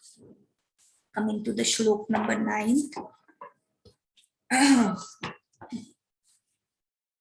श्रोत्रं चक्षुस्पर्शानां च रसनां घ्रिणम् एव च अधिष्ठाय मनश्चयं विषयम् उपस्वते। अर्थात इस प्रकार दूसरा स्थूल शरीर धारण करके जीव विशेष प्रकार का कान, आंख, जीभ, नाक तथा स्पर्श इंद्रियां, त्वचा प्राप्त करता है, जो मन के चारों ओर संपुंजित होते हैं। इस प्रकार वह इंद्रिय विषयों में एक विशिष्ट समुच्चय का भोग करता है। तो मतलब जो सा हमें शरीर मिलेगा, अब हमें कुत्ते का शरीर मिलेगा तो हमें कुत्ते के कान, नाक, आंख, स्किन सब वैसे ही मिलेंगे, तो हम उसी में रम जाएंगे। बिल्ली का मिलेगा वैसा, इंसान का मिलेगा तो अलग तरीके का शरीर मिलता है। तो वो यही कह रहे हैं कि अब आप दूसरा शरीर में जब जाओगे तो आपको डिफरेंट इंद्रियां प्राप्त होंगी आपकी इच्छा अनुसार। ठीक है। तात्पर्य श्रील प्रभुपाद द्वारा, श्रील प्रभुपाद की जय। दूसरे शब्दों में, यदि जीव अपनी चेतना को कुत्तों तथा बिल्लियों के गुणों जैसा बना देता है तो उसे अगले जन्म में कुत्ता या बिल्ली का शरीर प्राप्त होता है जिसका वह भोग करता है। चेतना मूलतः जल के समान विमल होती है, लेकिन यदि हम जल में रंग मिला देते हैं तो अचानक रंग बदल जाता है। जैसे हमने पिछले में हवा का उदाहरण दिया, यहाँ पे श्रील प्रभुपाद जो है जल का उदाहरण दे रहे हैं। जल ट्रांसपेरेंट होता है, अगर उसमें लाल रंग मिला दोगे वो लाल हो जाएगा, हरा मिलाओगे हरा हो जाएगा। तो संग का जो रंग होता है वो चढ़ता है, और वो किस पे चढ़ता है? वो मन पे चढ़ता है, वो आत्मा पे नहीं चढ़ सकता। आत्मा तो भगवान का अंश है, वो तो शुद्ध है। तो पर लेकिन आत्मा क्या है? मन के साथ लटकी हुई है, उसके साथ अटैच है। यही तो पेड़ है जो आत्मा और मन को लिंक किया हुआ है। इसी तो पेड़ को हमने काटने की बात कर रहे हैं। इसी प्रकार से चेतना की शुद्ध है क्योंकि आत्मा शुद्ध है, लेकिन भौतिक गुणों की संगति के अनुसार चेतना बदलती जाती है। वास्तविक चेतना तो कृष्ण भावामृत है, अतः जब कोई कृष्ण भावामृत में स्थित होता है तो वह शुद्धतर जीवन बिताता है। लेकिन यदि उसकी चेतना किसी भौतिक प्रवृत्ति में मिश्रित हो जाती है तो अगले जीवन में उसे वैसा ही शरीर मिलता है। यह आवश्यक नहीं है कि उसे पुनः मनुष्य शरीर प्राप्त हो। वह कुत्ता, बिल्ली, सूकर, देवता या 84 लाख योनियों में से कोई भी रूप प्राप्त कर सकता है। अब हम 10वां श्लोक पढ़ेंगे। उत्तरामंतम स्थापितं वपि भोजनं व गुणावितं विमुद्धा नान पुष्यन्ति पश्यन्ति ज्ञान चक्षुः। इसका अर्थ है कि जो आप कई कहते हैं ना, मानो तो सब है, ना मानो तो कुछ भी नहीं। लेकिन भगवान कहते हैं ऐसा नहीं है, ये है, ये ट्रुथ है, ये एब्सोल्यूट ट्रुथ है। तो बुद्धू मत बनो, बेवकूफ मत बनो, ये होता है। तो इससे सद्बुद्धि लो, इससे अपने जीवन का जो कार्यकलाप है उसको सीधा करो, उसे आगे बढ़ाने का प्रयास करो। ठीक है, तो ये बेवकूफी मत करो। तो भगवान यही कह रहे हैं कि जैसे आप रोड ड्राइव कर रहे हो और आपसे एक्सीडेंट हो जाता है, और आपको कि नहीं मुझे तो ट्रैफिक रूल्स पता ही नहीं थे, मुझे आप गाड़ी चलाना आता है लेकिन मुझे ट्रैफिक रूल्स नहीं पता थे कि रेड लाइट पे रुकना होता है, उसकी वजह से मेरे आगे गाड़ी ठुक गई। तो जज कहेंगे कैसे तुम ड्राइवर, तुम्हें लाइसेंस मिल रहा है तो तुम्हें रिस्पॉन्सिबिलिटी तो है ना, तुम्हें तुम्हें ये गाड़ी इतनी बड़ी मिली है तो तुम्हें उसकी रिस्पॉन्सिबिलिटी तो लेनी पड़ेगी ना, किसी को प्रॉब्लम में ना करो। तो भगवान भी कहते हैं तुम्हें शरीर मिला तो तुम्हें ये नहीं पता, आईफोन लेके बैठे हो तो कैसे चलाना है और उसको खराब किया जा रहे हो, तो रिस्पॉन्सिबिलिटी तो लेनी है ना। अच्छा, तुम्हें इस शरीर का, ह्यूमन बर्थ का कोई ज्यादा महत्व नहीं पड़ा, चलो तुम आओ ऐसा करो 84 लाख योनियों में घूमो पहले, और जब तुम्हें ह्यूमन बर्थ का वो पता चल जाए महत्व, तब तुम आ जाना, तब पढ़ लेना। तो जज साहब भी यही कहेंगे, अच्छा तुम्हें एक्सीडेंट ही करना था, आ जाओ तुम जेल में बैठो, तुम्हें मैं रोड ट्रैफिक के रूल बुक देता हूँ, आराम से पढ़ो फिर चलाना गाड़ी। तो फिर हमें भी जेल में बंद कर देंगे अगर हमें ये तो बुद्धू मत बनिए, ज्ञानी बनिए, ज्ञान चक्षु खोलिए। और वो कैसे होगा? भक्तों का संग करके, गुरु, साधु और शास्त्र की बात सुनकर। अर्थ क्या है श्लोक का? मूर्ख तो ना समझ पाता है कि जीव किस प्रकार अपना शरीर त्याग सकता है, ना ही वह समझ पाता है कि प्रकृति के गुणों के अधीन वह किस तरह के शरीर का भोग करता है। लेकिन जिसकी आंखें ज्ञान से प्रकाशित होती हैं वह सब देख सकता है। तात्पर्य श्रील प्रभुपाद द्वारा, श्रील प्रभुपाद की जय।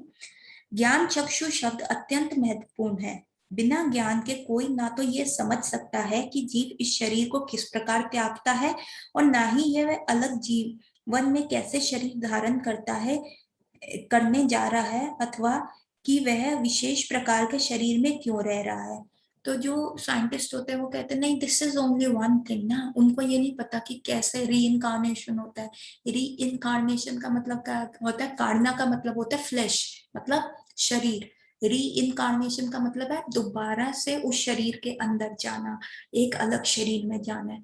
तो कई लोग बड़े समझदार होते, कहते नहीं नहीं हम नहीं मानते, हम नहीं मानते पूर्व जन्म में, आगे आने वाले जन्म में, हम नहीं मानते।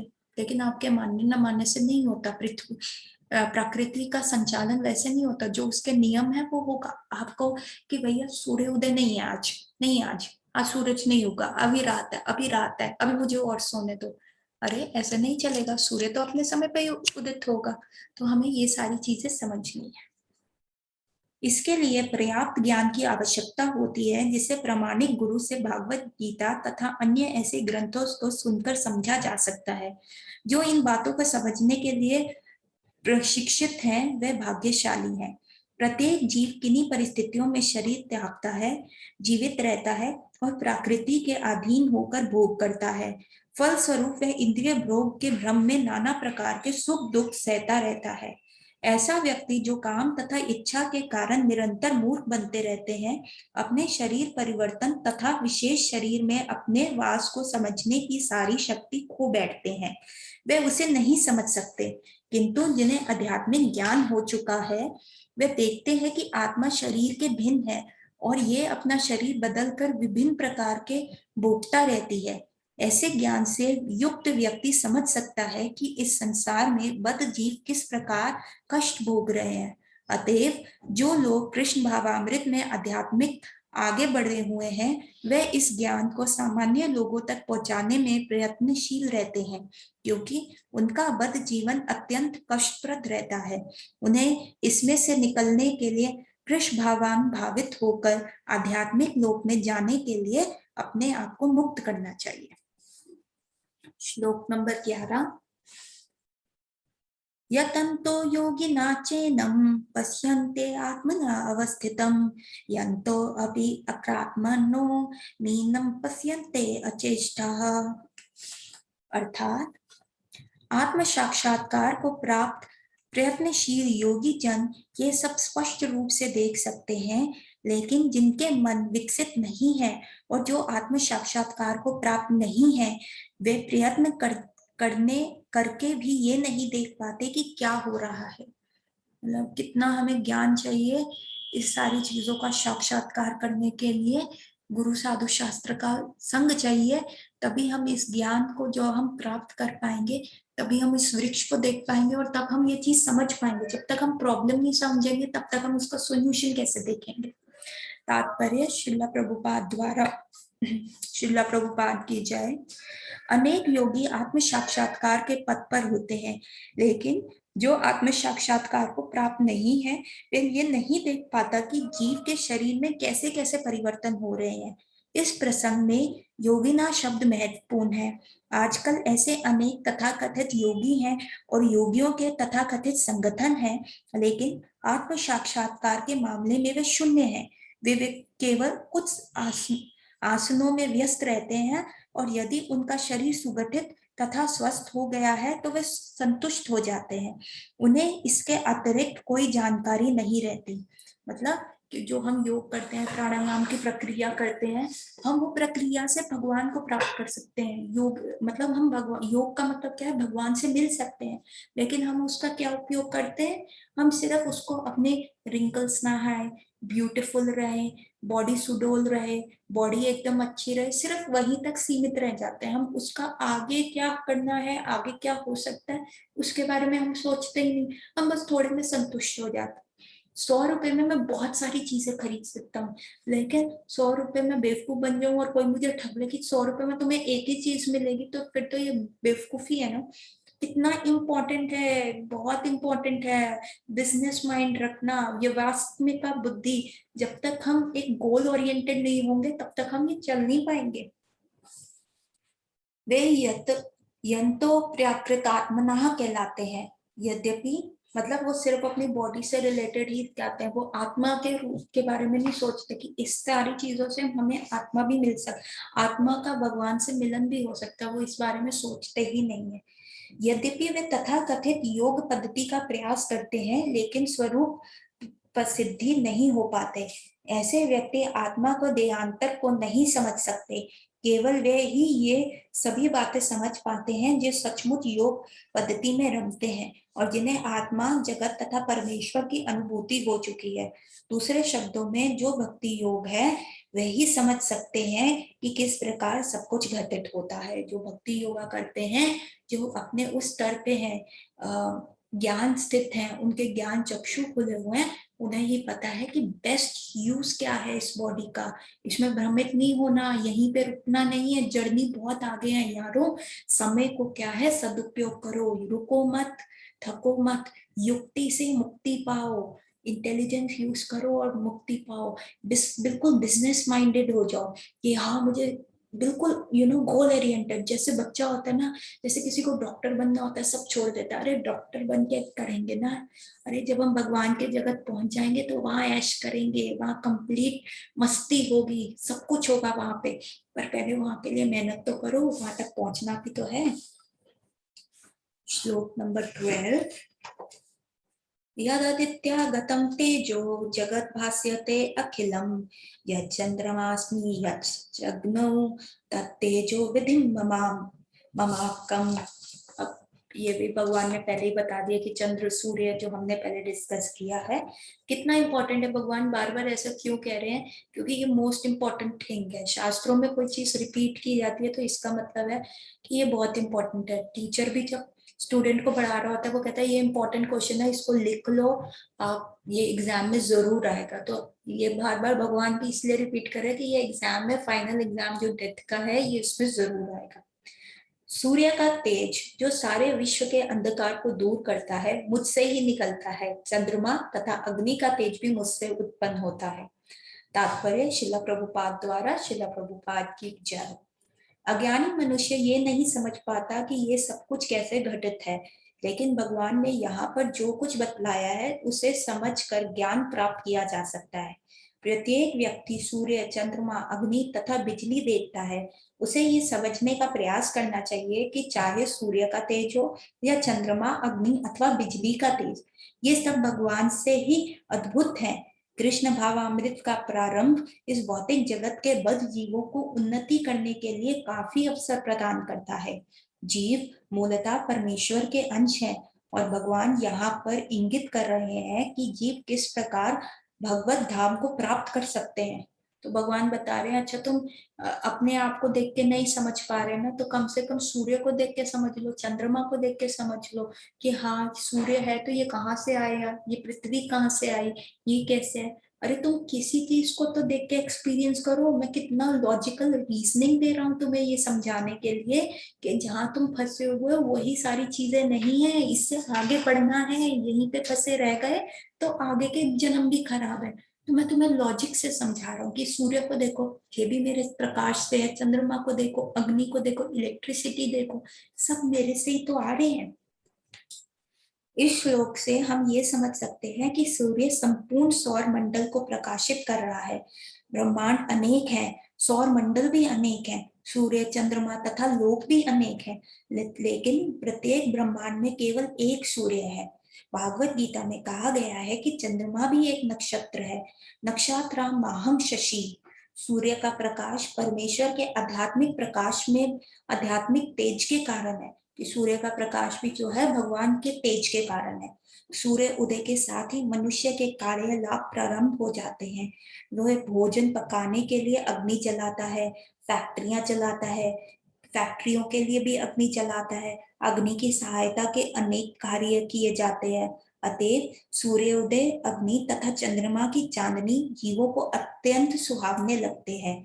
उनकी सहायता के बिना कोई जीव नहीं रह सकता। आप सूर्य के बिना नहीं रह सकते। आप देखिए अंटार्कटिका में क्यों लाइफ पॉसिबल नहीं है, क्योंकि वहां सूर्य देवता नहीं आते, क्योंकि इतना ठंड रहता है, सूर्य का ताप नहीं रहता। जैसे सर्दियां आएंगी, हम धूप में बैठेंगे, सूर्य कितना इलेक्ट्रिसिटी सूर्य बना रहे हैं। सारी चीजें, फसलें जो है आपकी सूर्य के उसकी वजह से उगती हैं, आगे उनमें शक्ति आती है। और जो चंद्र देवता है वो क्या करते हैं, फलों में रस भरते हैं, सब्जियों में रस भरते हैं। अभी हमने जो शरद पूर्णिमा उत्सव मनाया था, तो शरद पूर्णिमा का क्या होता है कि वो चंद्र देव ही हैं जो रस भरते हैं सब्जियों में, जो हमारी जीत को, भगवान इतने दयालु है, हमारे लिए सब कंफर्टेबल कर रखा है, हमारे लिए सब, हमें हमारी इच्छाएं पूर्ण करी हुई है, हमें टेस्ट भी दे रहे हैं, हमें पोषण भी दे रहे हैं, हमें अच्छा रूप भी दे रहे हैं, हमें हमें हर अवसर दे रहे हैं भक्ति करने का। लेकिन हम ढीठ है, हम फंस जाते, क्यों? हमने अपने ज्ञान चक्षु नहीं खोले। उनकी सहायता के बिना कोई जीव नहीं रह सकता। अतएव यदि मनुष्य ये जान ले कि सूर्य, चंद्रमा तथा अग्नि का प्रकाश तथा तेज भगवान श्री कृष्ण से अद्भुत हो रहा है, तो उसमें कृष्ण भावामृत का सूत्रपात हो जाता है। चंद्रमा के प्रकाश से सारी वनस्पतियां पोषित होती हैं। चंद्रमा का प्रकाश इतना आनंदप्रद है कि लोग सरलता से समझ सकते हैं कि वे भगवान कृष्ण की कृपा से ही जी रहे हैं। उनकी कृपा के बिना ना तो सूर्य होगा, ना चंद्रमा, ना अग्नि, और सूर्य, चंद्रमा तथा अग्नि के बिना हमारा जीवन जीवित रहना असंभव है। बद्ध जीव में कृष्ण भावामृत जगाने वाले यही कतिपय विचार हैं। तो this is the logical reasoning जो हमें दिए जा रहे हैं। तो हमें उससे क्या करना है, हमें उससे समझ लेनी है। ठीक है, कमिंग टू श्लोक नंबर 13। गमवस्या च भूतानि धर्यामय अहम ओजसा पुंसामि च साधि सर्वः सोम भूत्वा रसात्मकः। अर्थात मैं प्रत्येक लोक में प्रवेश करता हूँ और मेरी शक्ति से सारे लोग अपनी कक्षा में स्थित रहते हैं। मैं चंद्रमा बनकर समस्त वनस्पतियों को जीवन रस प्रदान करता हूँ। तो यहाँ भगवान एक और लॉजिक दे रहे हैं। वो ये कह रहे हैं कि आप देखते हो सारे प्लैनेटरी सिस्टम कहाँ अपनी ही ऑर्बिट में रहते हैं। कोई भी कभी हमने ये नहीं देखा कि पृथ्वी जा रही है मरकरी के ऑर्बिट में, या हम मार्स के ऑर्बिट में जा रहे हैं, या जुपिटर हमारे ऑर्बिट में आ रहा है, अर्थ के ऑर्बिट में आ रहा है। ऐसा नहीं होता ना, सब बिल्कुल सटीक चलता है। पृथ्वी भी अपने एक्सिस पे कैसे घूम रही है, हमें 6 ऋतुओं का पता चलता है। सूर्य और चंद्रमा उदय हो रहे हैं और अस्त हो रहे हैं। तो कितना सटीक तरीका है, कितना टाइम ओरिएंटेड तरीका है।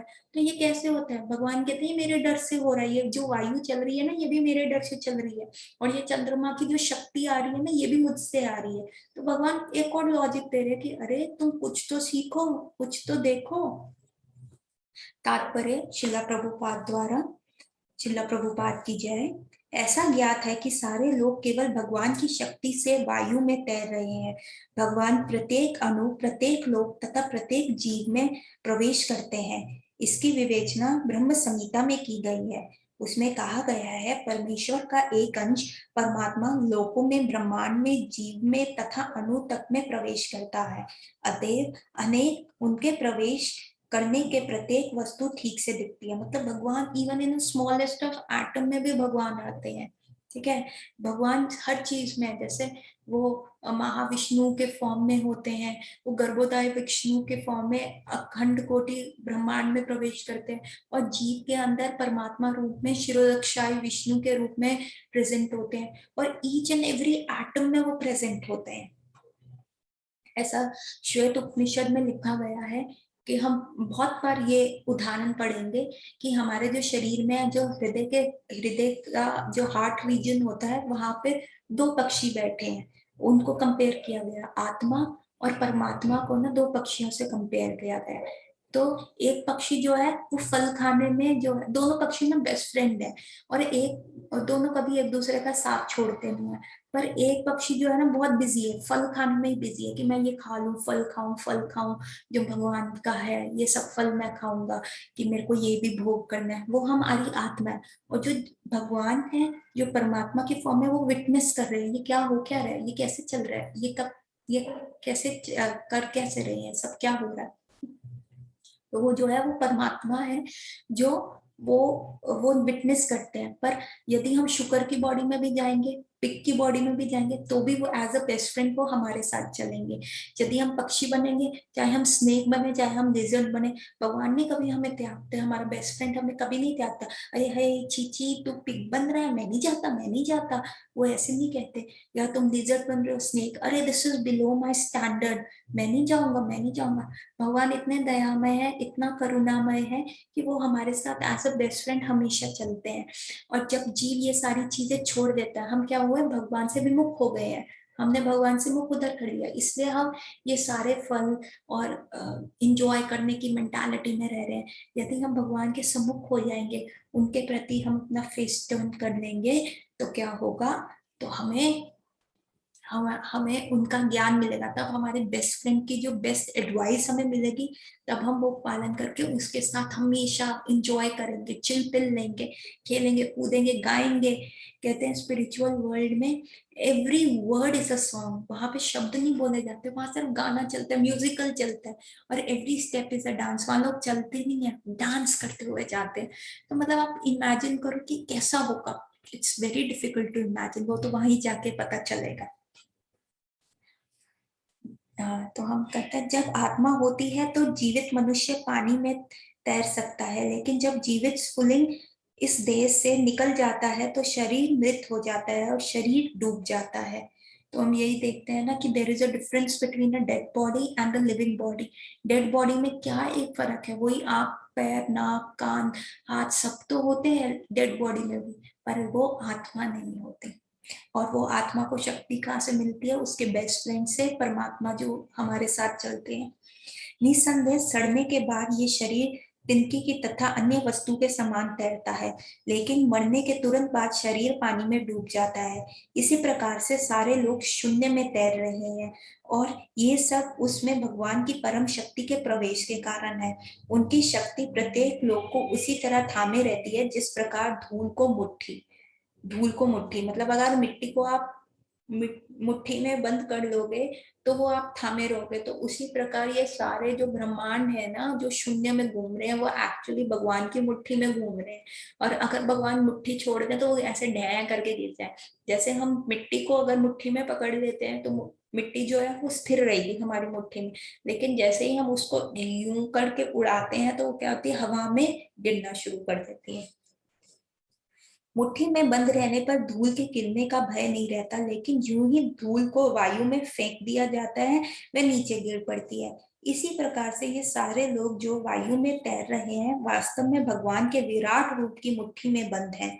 उनके बल तथा शक्ति के सारी चर तथा अचर वस्तुएं अपने अपने स्थानों पर टिकी हैं। वैदिक मंत्रों में कहा गया है कि भगवान के कारण सूर्य चमकता है और सारे लोग लगातार घूमते रहते हैं। यदि ऐसे उनके कारण है ना हो तो सारे लोग वायु में धूल के समान बिखर कर नष्ट हो जाएं। इसी प्रकार से भगवान के ही कारण चंद्रमा समस्त वनस्पतियों का पोषण करता है। चंद्रमा के प्रभाव से सब्जियां सुस्वादित बनती हैं। चंद्रमा के प्रकाश के बिना सब्जियां ना तो बढ़ सकती हैं और ना ही स्वादिष्ट हो सकती हैं। वास्तव में मानव समाज भगवान की कृपा से ही काम करता है, सुख में रहता है और भोजन का आनंद लेता है, अन्यथा मनुष्य जीवित ना रहता। रसात्मक शब्द अत्यंत महत्वपूर्ण है। प्रत्येक वस्तु चंद्रमा के प्रभाव से परमेश्वर के द्वारा स्वादिष्ट बनाई जाती है। so, कितना इंपॉर्टेंट है और कितना आनंद आ रहा है ये सब पढ़ने में ना? तो अब हम आएंगे 14वें श्लोक पे, हम 15वें श्लोक तक करेंगे, ठीक है। 14वां श्लोक हम करते हैं। अहम वैश्वनारो भूत्वा प्राणिनां देहिनां आश्रितः प्राणपाना संयुक्तः पाचम में अनंत चतुर्विधम।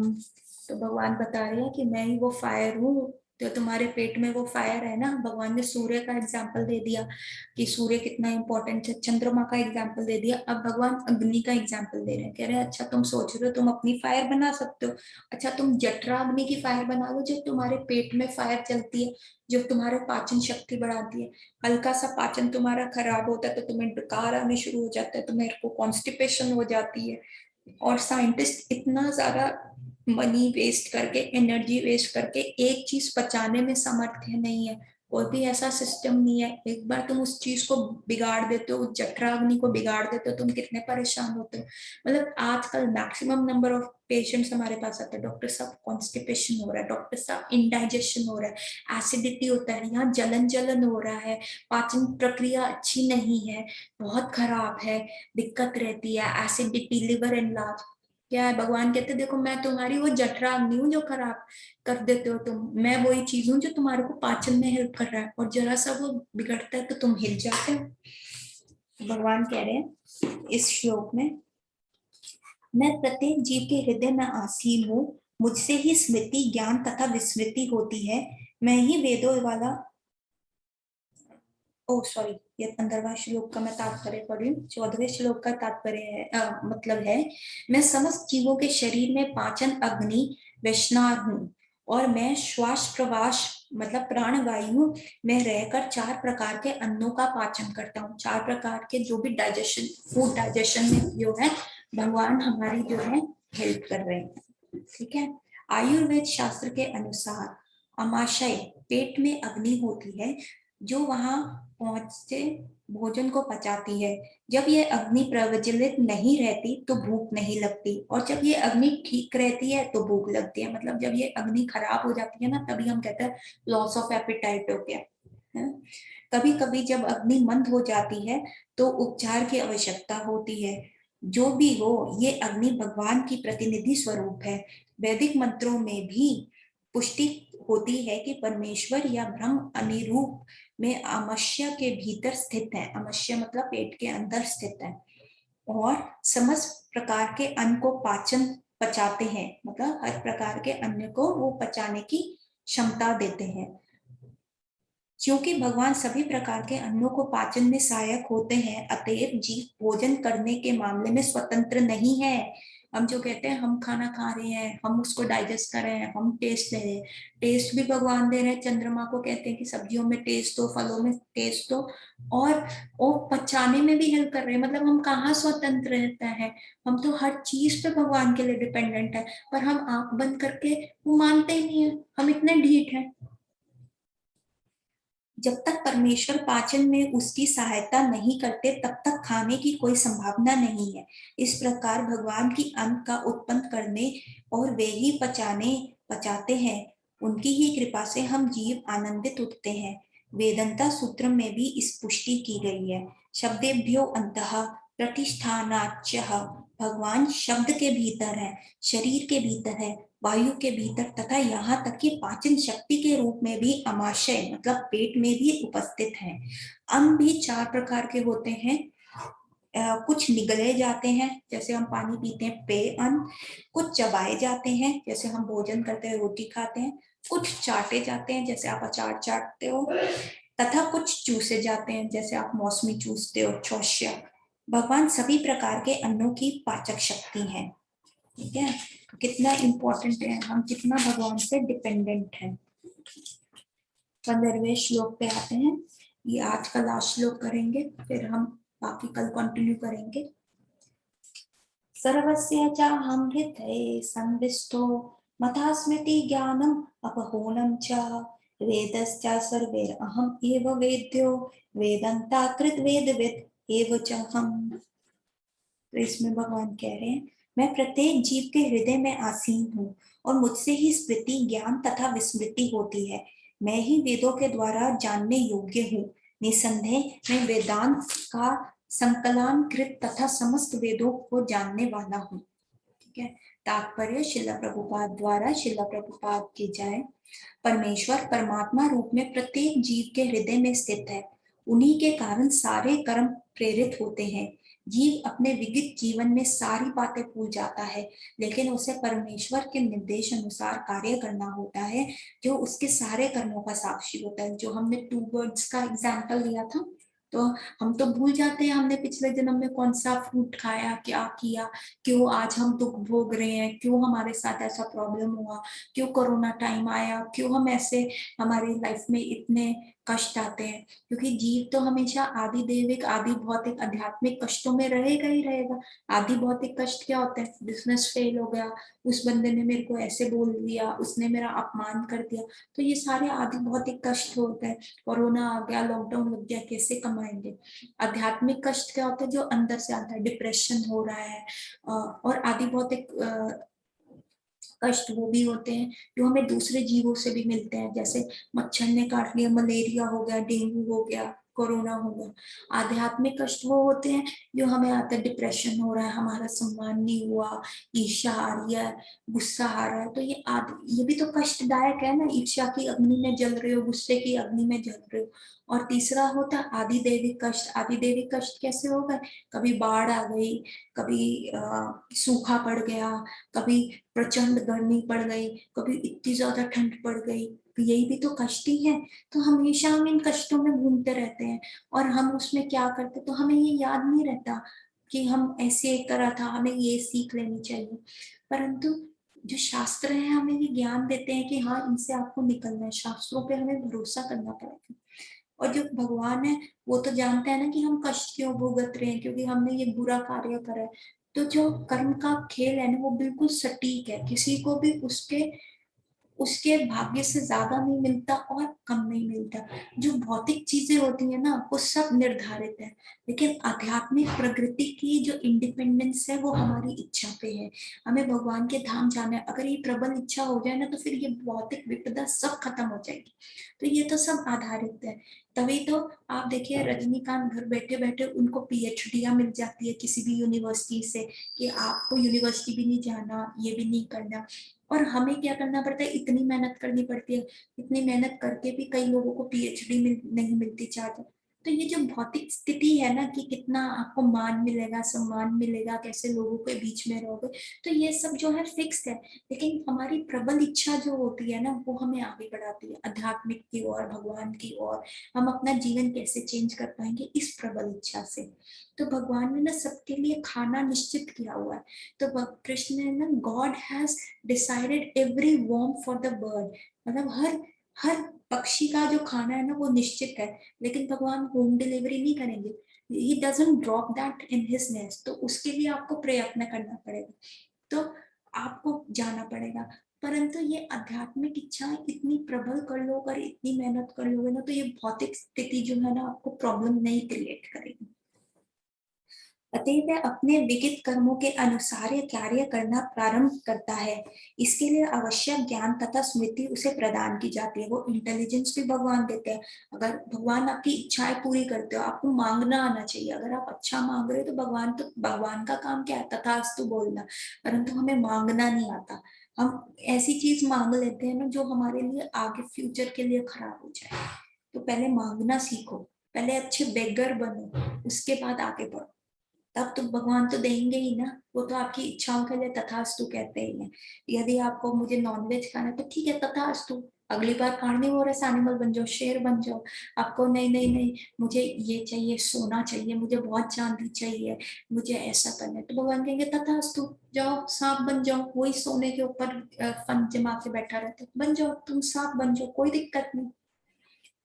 तो भगवान प्लीज अच्छे से मांगिए। ये कार्तिक व्रत, ये शास्त्र जो हम पढ़ते हैं ये हमें मांगना भी सिखाते हैं, हमें भगवान से क्या मांगना है। लेकिन वह विगित जीवन के विषय में भूलता रहता है। इस प्रकार भगवान न केवल सर्वव्यापी है अपितु वे प्रत्येक हृदय में अंतर्यामी भी है। वे विभिन्न कर्म फल प्रदान करने वाले हैं। वे न केवल निराकार ब्रह्म तथा अंतर्यामी परमात्मा के रूप में पूजनीय है, अपितु वे वेदों के अवतार के रूप में भी पूजनीय है। वेद लोगों को सही दिशा दिखाते हैं, सही मांगना बताते हैं, क्या मांगना चाहिए, जिससे वह समुचित ढंग से अपना जीवन ढाल सके और भगवान के धाम को वापस जा सके। वेद भगवान कृष्ण विशेष ज्ञान प्रदान करते हैं। अपने अवतार व्यास देव के रूप में कृष्ण की वेदांत सूत्र में संकलना कृत है। व्यास देव द्वारा श्रीमद् भागवत के रूप में किया गया वेदांत सूत्र का भाष्य वेदांत सूत्र की वास्तविक सूचना प्रदान करता है। भगवान इतने पूर्ण है कि बद्ध जीवों के उद्धार हेतु वे उसके अन्न को भी प्रदाता एवं पाचकते हैं। उनके कार्यकल्पों की साक्षी हैं तथा वेदों के रूप में ज्ञान को प्रदाते हैं। मतलब भगवान इतने करुणामय है कि एक तो खाना प्रोवाइड करते हैं, फिर पचाते हैं, फिर उससे पचाने वाली शक्ति भी जीव को दे देते हैं, और जीवों का उद्धार हो, उनको ज्ञान मिले तो वेद के रूप में भी प्रकट हो गए हैं। वे भगवान श्री कृष्ण के रूप में श्री भागवत गीता के शिक्षक हैं। वे बद्ध जीव द्वारा पूज्य हैं। इस प्रकार ईश्वर सर्व कल्याणप्रद तथा सर्व दयामय है। अंधा प्रविष्ट शासक ज्ञानम। जीवन जो ही अपने इस शरीर को छोड़ता है, जीव जो ही अपने इस शरीर को छोड़ता है इसे भूल जाता है, लेकिन परमेश्वर द्वारा प्रेरित होने पर वह एक फिर से काम करने लगता है। यद्यपि जीव भूल जाता है, लेकिन भगवान उसे बुद्धि प्रदान करते हैं, जिससे वह अपने पूर्व जन्म में अपूर्ण कार्यों को फिर से कर सकता है। अतः जीव अपने हृदय में स्थित परमेश्वर के आदेश अनुसार इस जगत में सुख या दुख का केवल भोग ही नहीं करता, अपितु उससे वेद समझने का अवसर भी प्राप्त करता है जो हम खो देते हैं। यदि कोई ठीक से वैदिक ज्ञान पाना चाहे तो कृष्ण उसे आवश्यक बुद्धि प्रदान करते हैं। वे किस लिए वैदिक ज्ञान प्रस्तुत करते हैं? इसलिए कि जीव को कृष्ण को समझने की आवश्यकता है। इसकी पुष्टि वैदिक साहित्य में भी होती है। यो से सर्वदे गिर्यते, चारों वेदों, वेदांत सूत्र तथा उपनिषदों एवं पुराणों समेत सारे वैदिक साहित्य में परमेश्वर की कीर्ति का गान है। उन्हें वैदिक अनुष्ठानों द्वारा, वैदिक दर्शन की व्याख्या द्वारा तथा भगवान की भक्तिमय पूजा द्वारा प्राप्त किया जाता है। अतः वेदों का उद्देश्य कृष्ण को समझना है। वेद हमें निर्देश देते हैं जिससे कृष्ण को जाना जा सकता है और उनकी अनुभूति की जा सकती है। भगवान की चरम लक्ष्य है। वेदांत सूत्र में इसकी पुष्टि इन शब्दों से हुई है, ततु समन्वयात् मनुष्य 3 अवस्थाओं में सिद्धि प्राप्त करता है।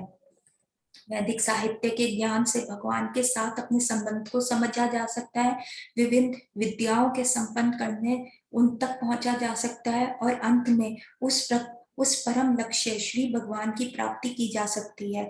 इस श्लोक में वेदों का प्रयोजन है। वेदों के ज्ञान तथा वेदों के लक्ष्य को स्पष्ट परिभाषित किया जाता है। तो ये कहा गया है कि जो आप भगवान तक कैसे पहुंच पाएंगे, यदि आप वेदों का ज्ञान रखेंगे। मतलब 3 वे में आप सिद्धि पा सकते हैं। पहले अपना भगवान के साथ संबंध बनाइए कि कैसा है, फिर वेदों के दिए हुए नॉलेज को अपनी लाइफ जीवनचर्या में उसको अपनाइए, और थर्डली आप भगवान के साथ जाके ऐश कीजिए, आप इंजॉय कीजिए। सो विद 15 श्लोक जो है हम अपना आज का जो डे है यहाँ पे फिनिश करेंगे कार्तिक का, और कोशिश करेंगे कि कल हम ये पूरा चैप्टर कंप्लीट कर लें। तो आप जुड़े रहिए, आप और हम इकट्ठे इस कार्तिक व्रत का पालन करें, शास्त्रों का पठन करें, तो आपसे भी मुझे जिस क्या कहते हैं एनर्जी मिलती है कि मुझे करना है। और इकट्ठे संघ का रंग चढ़ता ही है। संग काम करेंगे तो आगे जल्दी बढ़ पाएंगे। अकेला आदमी का बढ़ना ना तो कभी ना कभी किसी न किसी चीज से क्या होता है विमुख हो जाता है कोई ना कोई। लेकिन संग होता है ना, संग आपको क्या करेगा, चलेगा, अरे नहीं नहीं मैं भूलूंगी तो आप याद दिलाओगे, आप भूलोगे तो कोई और हमारा जो ये ग्रुप में मेंबर है वो याद दिलाएगा। नहीं नहीं, हमारा गोल क्या है। तो with this we will end our class. Srila Prabhupada की जय कि उन्होंने इतने अच्छे तात्पर्य दिए हैं कि हमें समझाने के लिए करें, प्रयास करें कि जो शिला प्रभुपाद ने अपनी पुस्तकों में लिखा है हम उनका अनुसरण कर सकें और अपने जीवन को हम और अच्छा बना सकें और भागवत भक्ति प्राप्त करें। इसी जन्म में प्रयास करके प्राप्त करें, इसी जन्म में निकल जाए। With this I will end my class. 3 बार हरे कृष्ण नाम मंत्र बोल के, Hare Krishna Krishna Krishna Hare Hare, Hare Ram Ram Ram Hare Hare, Hare Krishna Krishna Krishna Hare Hare, Hare Ram Ram Ram Hare Hare, Hare Krishna Krishna Krishna Hare Hare, Hare Ram Ram Ram Hare Hare. Hare Krishna everybody, we will meet in the next class. और कल की क्लास शायद शाम को होगी, सुबह ही होगी, देखते हैं। I will tell you. Hare Krishna, happy Kartik.